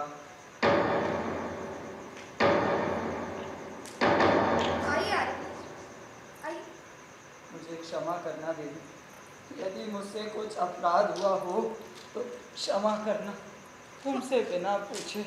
और बात मत कीजिए, अपराध मेरा, आपकी महानता मुझे ज्ञात न थी। ऐसा पुण्य मुझे मिलेगा, ये मैंने कभी सोचा भी न था। ये ऐसा वैसा भार नहीं देवी, पिता के किए पाप का भार सारे वंश का भार है, उसी को उठाने के लिए चल पड़ा हूँ। बस तुम्हारा सहारा चाहिए।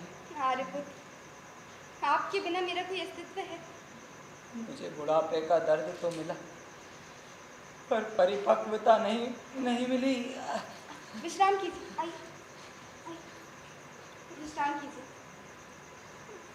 बहुत थक गया, मुझसे और कुछ ना हो सकेगा, केवल एक बार। उससे पहले आपकी आरती उतार लूं?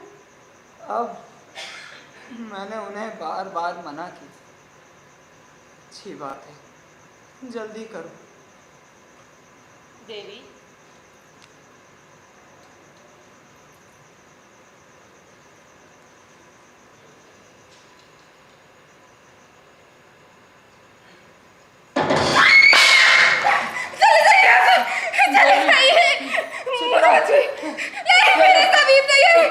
तुम्ही ने कहा था देवी, मैंने ही कहा था, रुको, चले जाइए यहाँ से। चित्रा, मुझे क्षमा कीजिए। ये क्या चित्रा? रुको, इन्हें यहाँ से ले जाओ, इन्हें यहाँ से ले जाओ। देवी, आइए, देवी, आइए।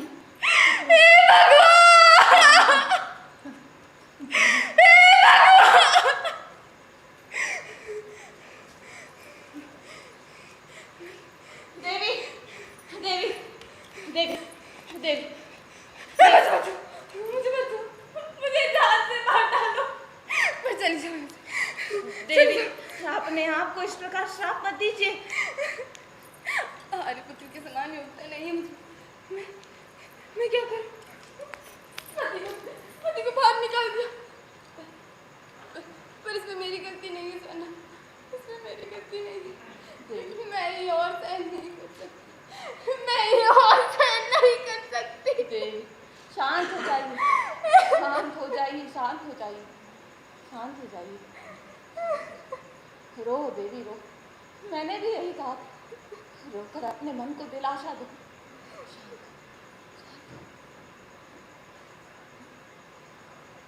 चुप ना रहो स्वर्णा, ये शमशान की सी शांति मुझे खाने को आ रही है। बात कर, कुछ ना कुछ कर। मुझे भी वो भय है, मैंने अपनी कहानी पूरी नहीं बताई, बताती हूँ। वो इस नीरवता से भयंकर नहीं, आपकी स्थिति से अधिक दुखांत भी नहीं।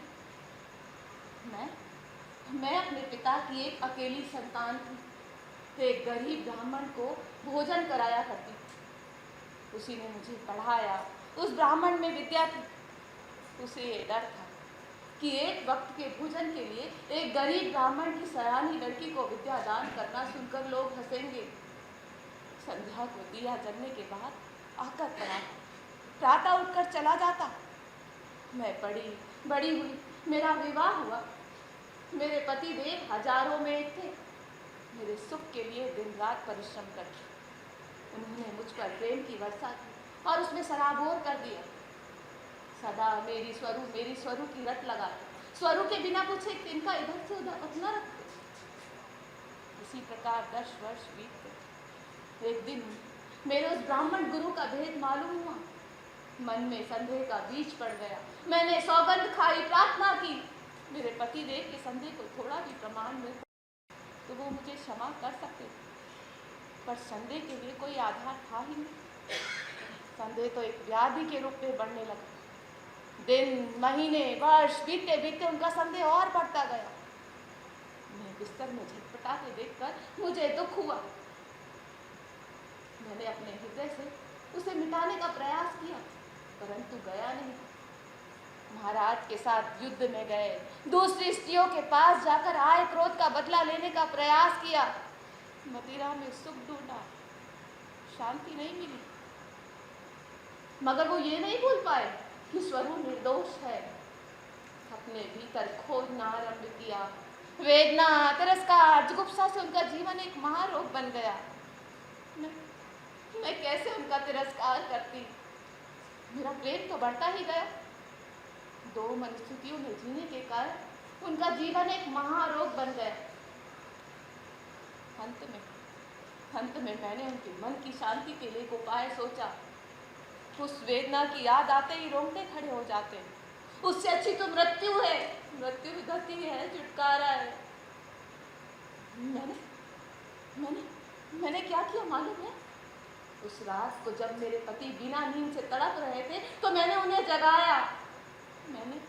मैंने स्वीकार कर लिया कि उस गरीब ब्राह्मण के द्वारा मेरे कौमार्य भंग करने की बात सत्य है। स्वर्णा झूठ बोली? तब उनकी यातना समाप्त हुई, स्वरू की कहानी भी समाप्त हुई, पर स्वर्णलता की यातना समाप्त नहीं हुई। दूसरे दिन वो गायब हो गई। मैं अपने आप को अब भी सौभाग्यवती समझती हूँ कि एक न एक दिन वो लौट कर जरूर आ सकते हैं। नहीं तो उन्हें मृत्यु में सुख मिला होगा, शांति मिली होगी।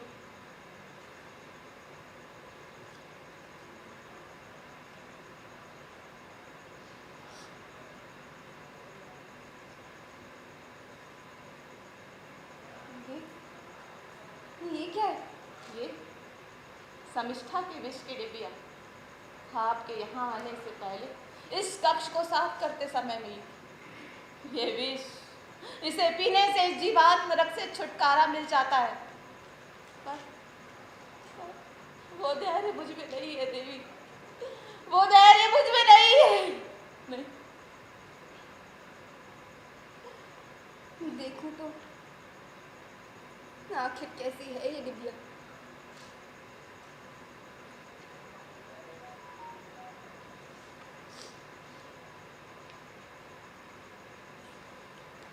देवी, कहा था ना मैंने कि हम अपने दुख में एकाकी रहते, कुएं में गिरे के समान, परंतु कुएं से आते स्वर सुनाई देने पर वो एकाकीपन कम हो जाता है।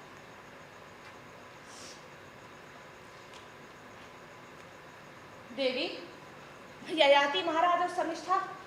अब क्यों? कहो मैं उनसे मिलना नहीं चाहती। ऐसा मत कहिए देवी, आज नहीं तो कल इस प्रसंग का सामना करना ही पड़ेगा। अपने मन को दृढ़ कीजिए। नहीं, घबराऊंगी नहीं। स्वर्णा, तुम्हारी जैसी सहेली का साथ भगवान की लीला ही है। घबराइए नहीं, इससे अधिक वेदना संभव नहीं।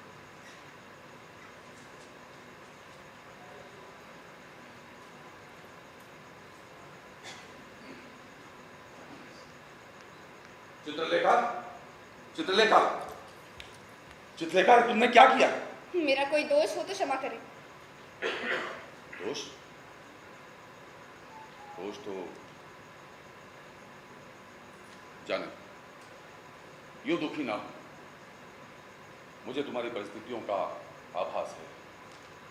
जो हुआ सो हुआ। अब जो अंगकुल की राजपुत्री और भरत कुल की वधू को शोभा दे ऐसा कार्य करो। तुम्हें यह ध्यान रहे कि तुम्हारा नाम और गुरुराज का नाम दिग दिगंतों तक फैले। मैं तुम्हें वचन देता हूं कि मेरे उद्देश्य पूरे होते ही मैं पुरुराज का यौवन उसे वापस लौटा दूंगा। अब पुरुराज आए तो उन्हें हंसते हंसते स्वीकार करो। तुम्हें कल्पना तक ना होगी कि तुम्हारे इस त्याग के लिए भरतखंड तुम्हारा कितना ऋणी होगा। जाओ, उसे बुलाओ। नहीं, क्या? पुनः तरुण होकर आने तक मैं उन्हें इस अंतापुर में आने नहीं दूंगी। चित्रलेखा, तुम कहाँ हो इसकी कल्पना है तुम्हें? उन्हें आने दीजिए, मैं राज्य छोड़कर जाती हूँ। फिर विवाह क्यों किया? अग्नि को साक्षी देकर जो प्रण दिया था उसे तुम भूल गई। तुम्हें उनका अनुगमन करना ही चाहिए, चाहे घर हो चाहे जंगल। एक और बात भूल गए आप, चाहे चिता हो उसमें भी। चित्रा, पति की मृत्यु की कामना करती हो? उन्हें चिता के समीप धकेलने वाले आप, मैं नहीं। तो इस पर मुझे सीख दे रहे। अरे आपने क्या किया? बेचारा एक मूर्ख बेटा मिल गया, उसके गले में अपने पाप का बोझ डालकर मुझे स्त्रीत्व का उपदेश दे रहे हैं। चित्रा! मुझे चिल्लाने से मना करने वाले आप कौन हैं? मेरे अंतापुर में आकर इस तरह चिल्ला क्यों रहे हैं? मैं आपकी बहू बनना नहीं चाहती थी, पर आपने बनाया। इसका कारण क्या था? आपकी बहू को विदुषी होना चाहिए, गृह कार्य में दक्ष होना चाहिए। यही ना, मैंने शास्त्र विद्या भी सीखी। विद्या की ऐसी पुतली को घर लाकर उसके पांव में सनातन श्रृंखला पहनाना आप ही का खेल है। मैंने भाइयों से ये भी सीखा है कि वन्य जंतुओं से घबराना नहीं चाहिए। तो क्या आपसे डर जाऊं? मुझे क्षमा करो चित्रलेखा, मुझे चिल्लाना नहीं चाहिए था, पर एक बात कहता हूं, जब शुक्राचार्य ने मुझे शाप दिया तो मैं किम कर्तव्य विमूढ़ हो गया था। इसलिए नहीं कि मुझे अमृत का पागलपन है, मेरा पागलपन तो एक ही है, मेरी प्रजा। आपका तारुण्य और आपकी प्रजा, इन दोनों में संबंध है जो आप कहने का प्रयत्न कर रहे हैं। हंसो नहीं चित्रलेखा, हंसो नहीं, ये सच है। मैंने जिन कार्यों को हाथ में लिया उनमें अनेक बीच में ही रुके हुए। गुरुराज को भी अनुभव नहीं है। देखो चित्रलेखा, इस समस्त राज्य का भविष्य तुम्हारे एक निश्चय पर निर्भर है। अब तो विचार करो। विचार महास्वामी, आपको ये कल्पना भी है कि आपका कार्य समाप्त होने तक मेरी आयु क्या होगी? अब कुछ ही वर्ष और, तुम अब भी छोटी हो। अब केवल 5-6 वर्ष और मैं नंदनवन का निर्माण करूंगा। केवल 5-6 वर्ष? केवल? कैसा शब्द! मनुष्य का जीवन पंचांग पर नहीं चलता है, नाड़ी के स्पंदन पर चलता है। आपका नंदनवन मुझे नहीं चाहिए। 15 दिन पहले मुझे नंदनवन मिला था। मेरे तकिए पे बिसे स्वप्न अपने पांव से कुचलकर वो चला गया। यहाँ व्यक्ति का प्रश्न नहीं है चित्रलेखा, यहाँ समस्त राज्य का प्रश्न है। एक और तुम्हारा जीवन है, दूसरी ओर राज्य का उज्जवल भविष्य। पर मैंने जन्म ले लिया है, आपके उज्जवल भविष्य ने अभी जन्म नहीं लिया। ईर्ष्या के भंवर में मत फंसो बेटा, वो भविष्य दूसरों का ही नहीं तुम्हारा भी है। तुम भी लोग उसके कल राजा रानी बनोगे। ये परीक्षा का समय है, ये मत भूलो कि इससे पहले कभी भी किसी स्त्री के सामने ऐसा प्रसंग नहीं आया। ये तुम्हारी असामान्यता की परीक्षा है। तुम असामान्य बनो चित्रलेखा, असामान्य बनो। बनूंगी महाप्रभु, पर आप इस असामान्यता से डरकर भाग ही नहीं। इतनी देर तक कारणों के पीछे छिपे रहे, अब और मत छिपिए। इसका मतलब? डरपोक और झूठ बोलने वालों के लिए तर्क अनिवार्य होता है। आपने तर्क से मेरे चारों ओर चक्रव्यूह का निर्माण किया। उस तर्क के शुद्ध विनाश का सामना करने का धैर्य है आपने? कुछ भी मत बोलो, बड़बड़ाओ नहीं। मुझे डरपोक कहने का साहस आज तक किसी में नहीं हुआ। ये उसी की परीक्षा का समय है। तुम्हारी बात का अर्थ क्या है चित्रलेखा? मैंने जब पुरुराज का वरण किया था तब मुझे उनका परिचय नहीं था। मैंने वरण किया था उनके तारुण्य को, मेरे गर्भ में चंद्रवंश की वृद्धि करने वाले पौरुष को। उन सबको तो आपने चूस लिया। अब उन्हें चलने के लिए भी सहारा चाहिए। मैंने जिन गुणों का वरण किया था अब उनमें एक विशेष नहीं, पर वे सब गुण आप में अभी है। चित्रा! आपने अपने बेटे से तारुण्य छीन लिया, इसलिए तो ये तर्कसंगत है कि उससे संबंधित आप सब स्वीकार करें। पिशाच! ऐसे नीच व्यभिचार का निमंत्रण तुम मुझे दे रही हो। ये क्या महाप्रभु, हमें असामान्य होना चाहिए। ऐसी घटना कभी नहीं घटी थी। पूर्वजों की नीति की बेड़ियों को हम क्यों धारण करें? ये क्या है? ये कैसी गंदगी तुम्हारे मस्तिष्क में भरी हुई है? मैंने जो शिक्षा पाई ये उसका मूल्य है। तुम पशु हो। मनुष्यों के साथ रहते हुए तनिक भी मनुष्य तो नहीं सीखा। मुझे भी मनुष्यता में विश्वास था, पर जगत में मनुष्य नहीं है, केवल मुखौटे। मुखौटे। इस महल में मैं जिस दिन बहू बनकर आई, उसी दिन मुझे क्या मिला मालूम है? ये सबसे पहली ये चीज उस सास से जो इस घर को छोड़कर चली गई, ये देवयानी का मांगल्य सूत्र है ना। दूसरी ये जो अब तक सास नहीं बनी उनकी।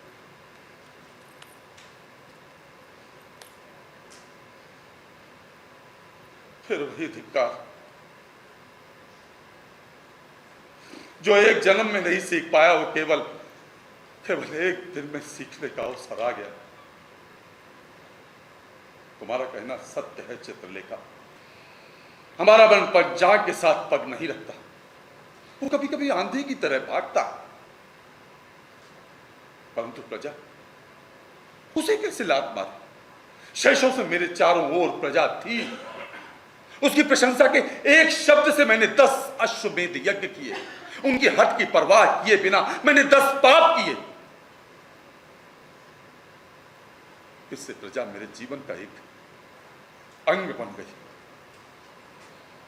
एकाकी रहना असाध्य है चित्रलेखा। अब मुझे प्रजा में विश्वास नहीं। पुरुराज ने जब मेरा बुढ़ापा स्वीकार किया तो प्रजा ने जय जयकार किया, पर उस जय जयकार में वो ध्वनि नहीं थी कि एक महान कार्य हुआ। यहां आदर्श, कीर्ति, पराक्रम, इन सब का कोई अर्थ नहीं। एकाकी रहने का भवितव्य उससे भी बढ़कर भयानक। ये भय नहीं हटता चित्रलेखा, ये भय नहीं हटता। आपकी जनता, आपकी प्रजा आपको इतनी रात गए अपनी बहू के अंतापुर में देखकर क्या कहती होगी? शर्मिष्ठा क्या कहती होगी मालूम है? इसीलिए शर्मिष्ठा को साथ ले आया था, परंतु उसने कहा कि तुम्हें दोबारा दुख देने के लिए वो नहीं जाना चाहती। प्रजा चाहे जो कहे धिक्कार दे, पर धिक्कारने के लिए भी तो मुझे उनकी आवश्यकता है। मेरे पतन को देखकर ताली बजाने के लिए भी तो मुझे उनकी आवश्यकता है। इतना प्रलाप करने का सार ये निकला कि ना तो आप पुरुराज के तारुण्य को लौटाएंगी और ना ही मुझे स्वीकार करेंगे, यही ना? चित्रलेखा, मैं जानता हूं कि मैंने तुम्हारे मधुर जीवन का सत्यानाश किया, परंतु शर्मिष्ठा के कहे अनुसार इसका केवल एक ही उत्तर है। मुझे ये खेल खेलते जाना होगा। शर्मिष्ठा ने ऐसा कहा?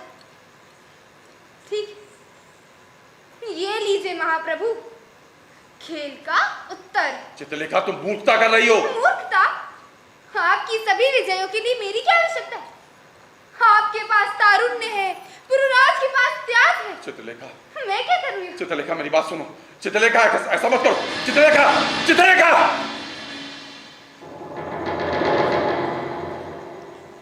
देखा, आप चाहते हैं कि मैं ये विष ना पीऊं, पर मुझे रोकने के लिए भी आपका हाथ आगे नहीं बढ़ता। चित्रलेखा, तुम इस पूरे राज्य की रानी हो। चित्रलेखा, मेरी बात सुनो। चित्रलेखा, ऐसा मत करो। चित्रलेखा, शर्मिष्ठा, दासी, देखो उसने विष पी लिया। देवी, मुझे बचाओ। देवी, आप मुझे स्वरो, चित्रा, स्वरो, चित्रा, मुझे बचाओ। चित्रा, बचाओ, बचाओ, मुझे बचाओ, मुझे बचाओ, बचाओ, मुझे बचाओ, चित्रा, मुझे बचाओ, मुझे बचाओ। देवी, चित्रा, चित्रा, देवी, चित्रा।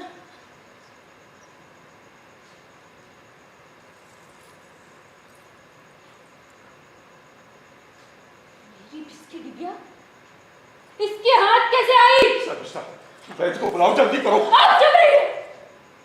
इस विष का वैद्य कुछ नहीं कर सकते।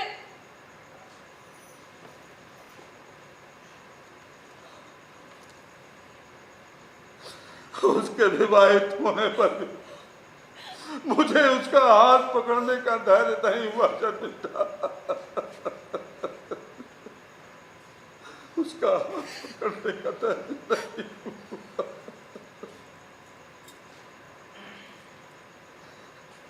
विवाहित, विधवा, कुंवारी, अरे तो क्या हो गया?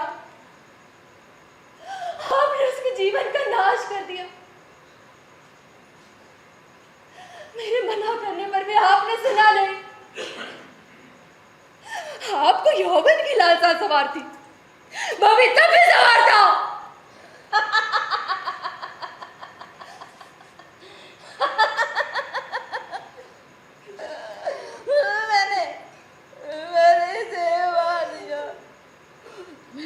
मैंने इसे मार दिया। स्वरूप, स्वरूप, स्वरूप, बचाओ बचाओ कहती रही, मृत्यु में भी सुख नहीं था, शांति नहीं थी। मैंने इसे मार दिया। मैंने इसे मार दिया।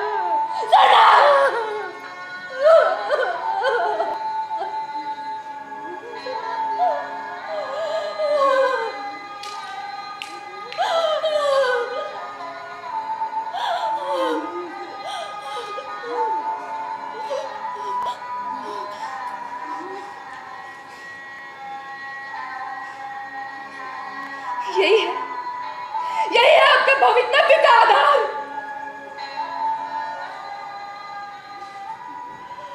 एक प्रेत बनी,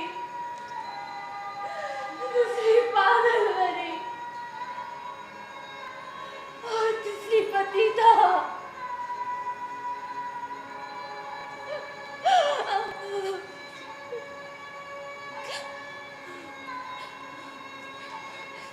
कहाँ चलूं?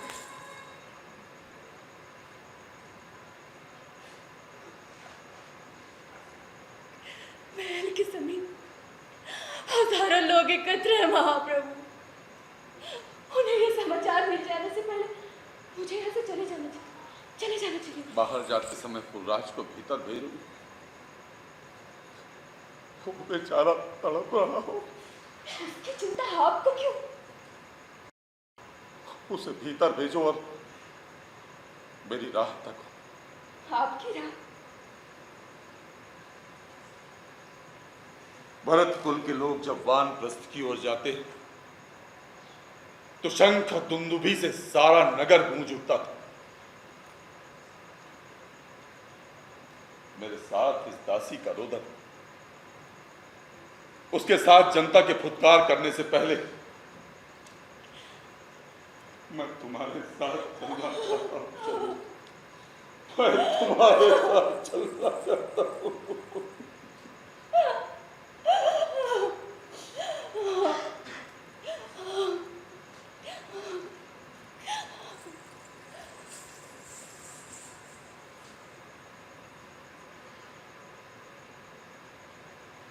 ऐसा लग रहा जैसे मेरे मस्तिष्क में मधुमक्खियों का छत्ता खुल गया। विष की जलन में भी जीने की इच्छा नहीं गई बेटी। पिताजी,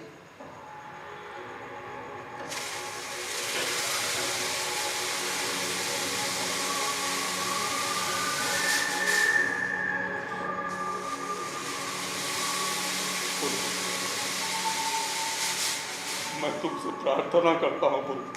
क्या है पिताजी? तुम अपना यौवन वापस ले लो पुरु। ये क्यों पिताजी? मुझे यौवन नहीं चाहिए। पुरु, ये तुम्हारी बधू, इसने विष पी लिया है पुरु, इसने विष पी लिया है। वो चली गई तो जाने दो।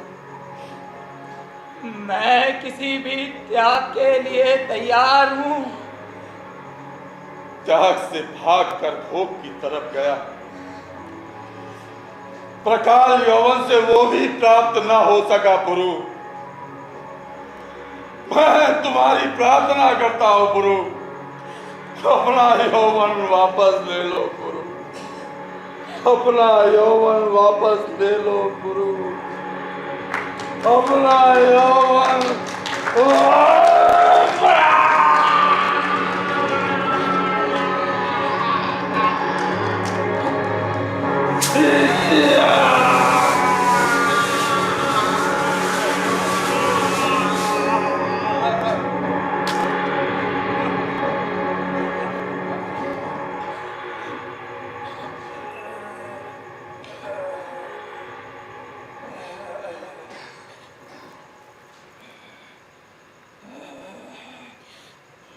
सुखी रहो, अच्छे से राज्य करो।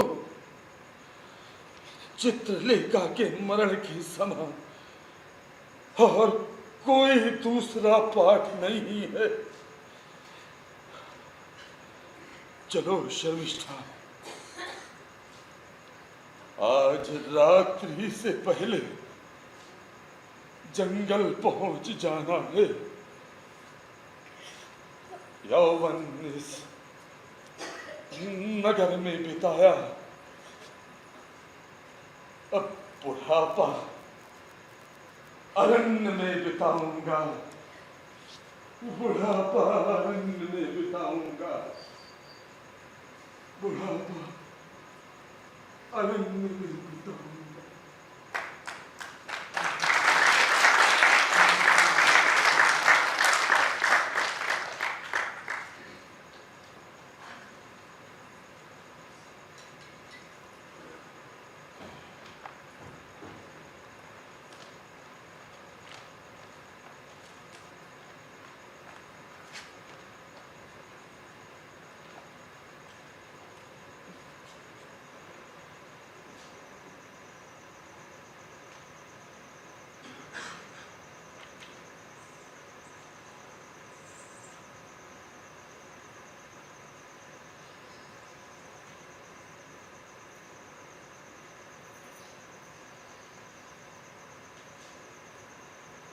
ऐसा लगता है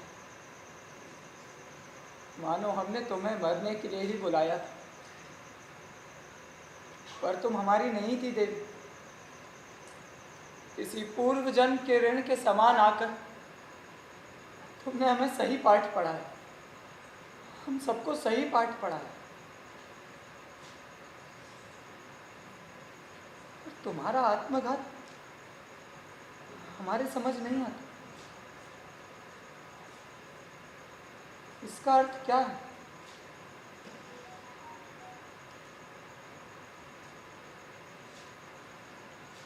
इसका अर्थ क्या है?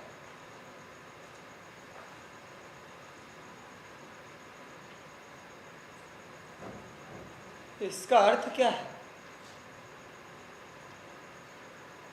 भगवान, इसका अर्थ क्या है? इसका अर्थ क्या है भगवान?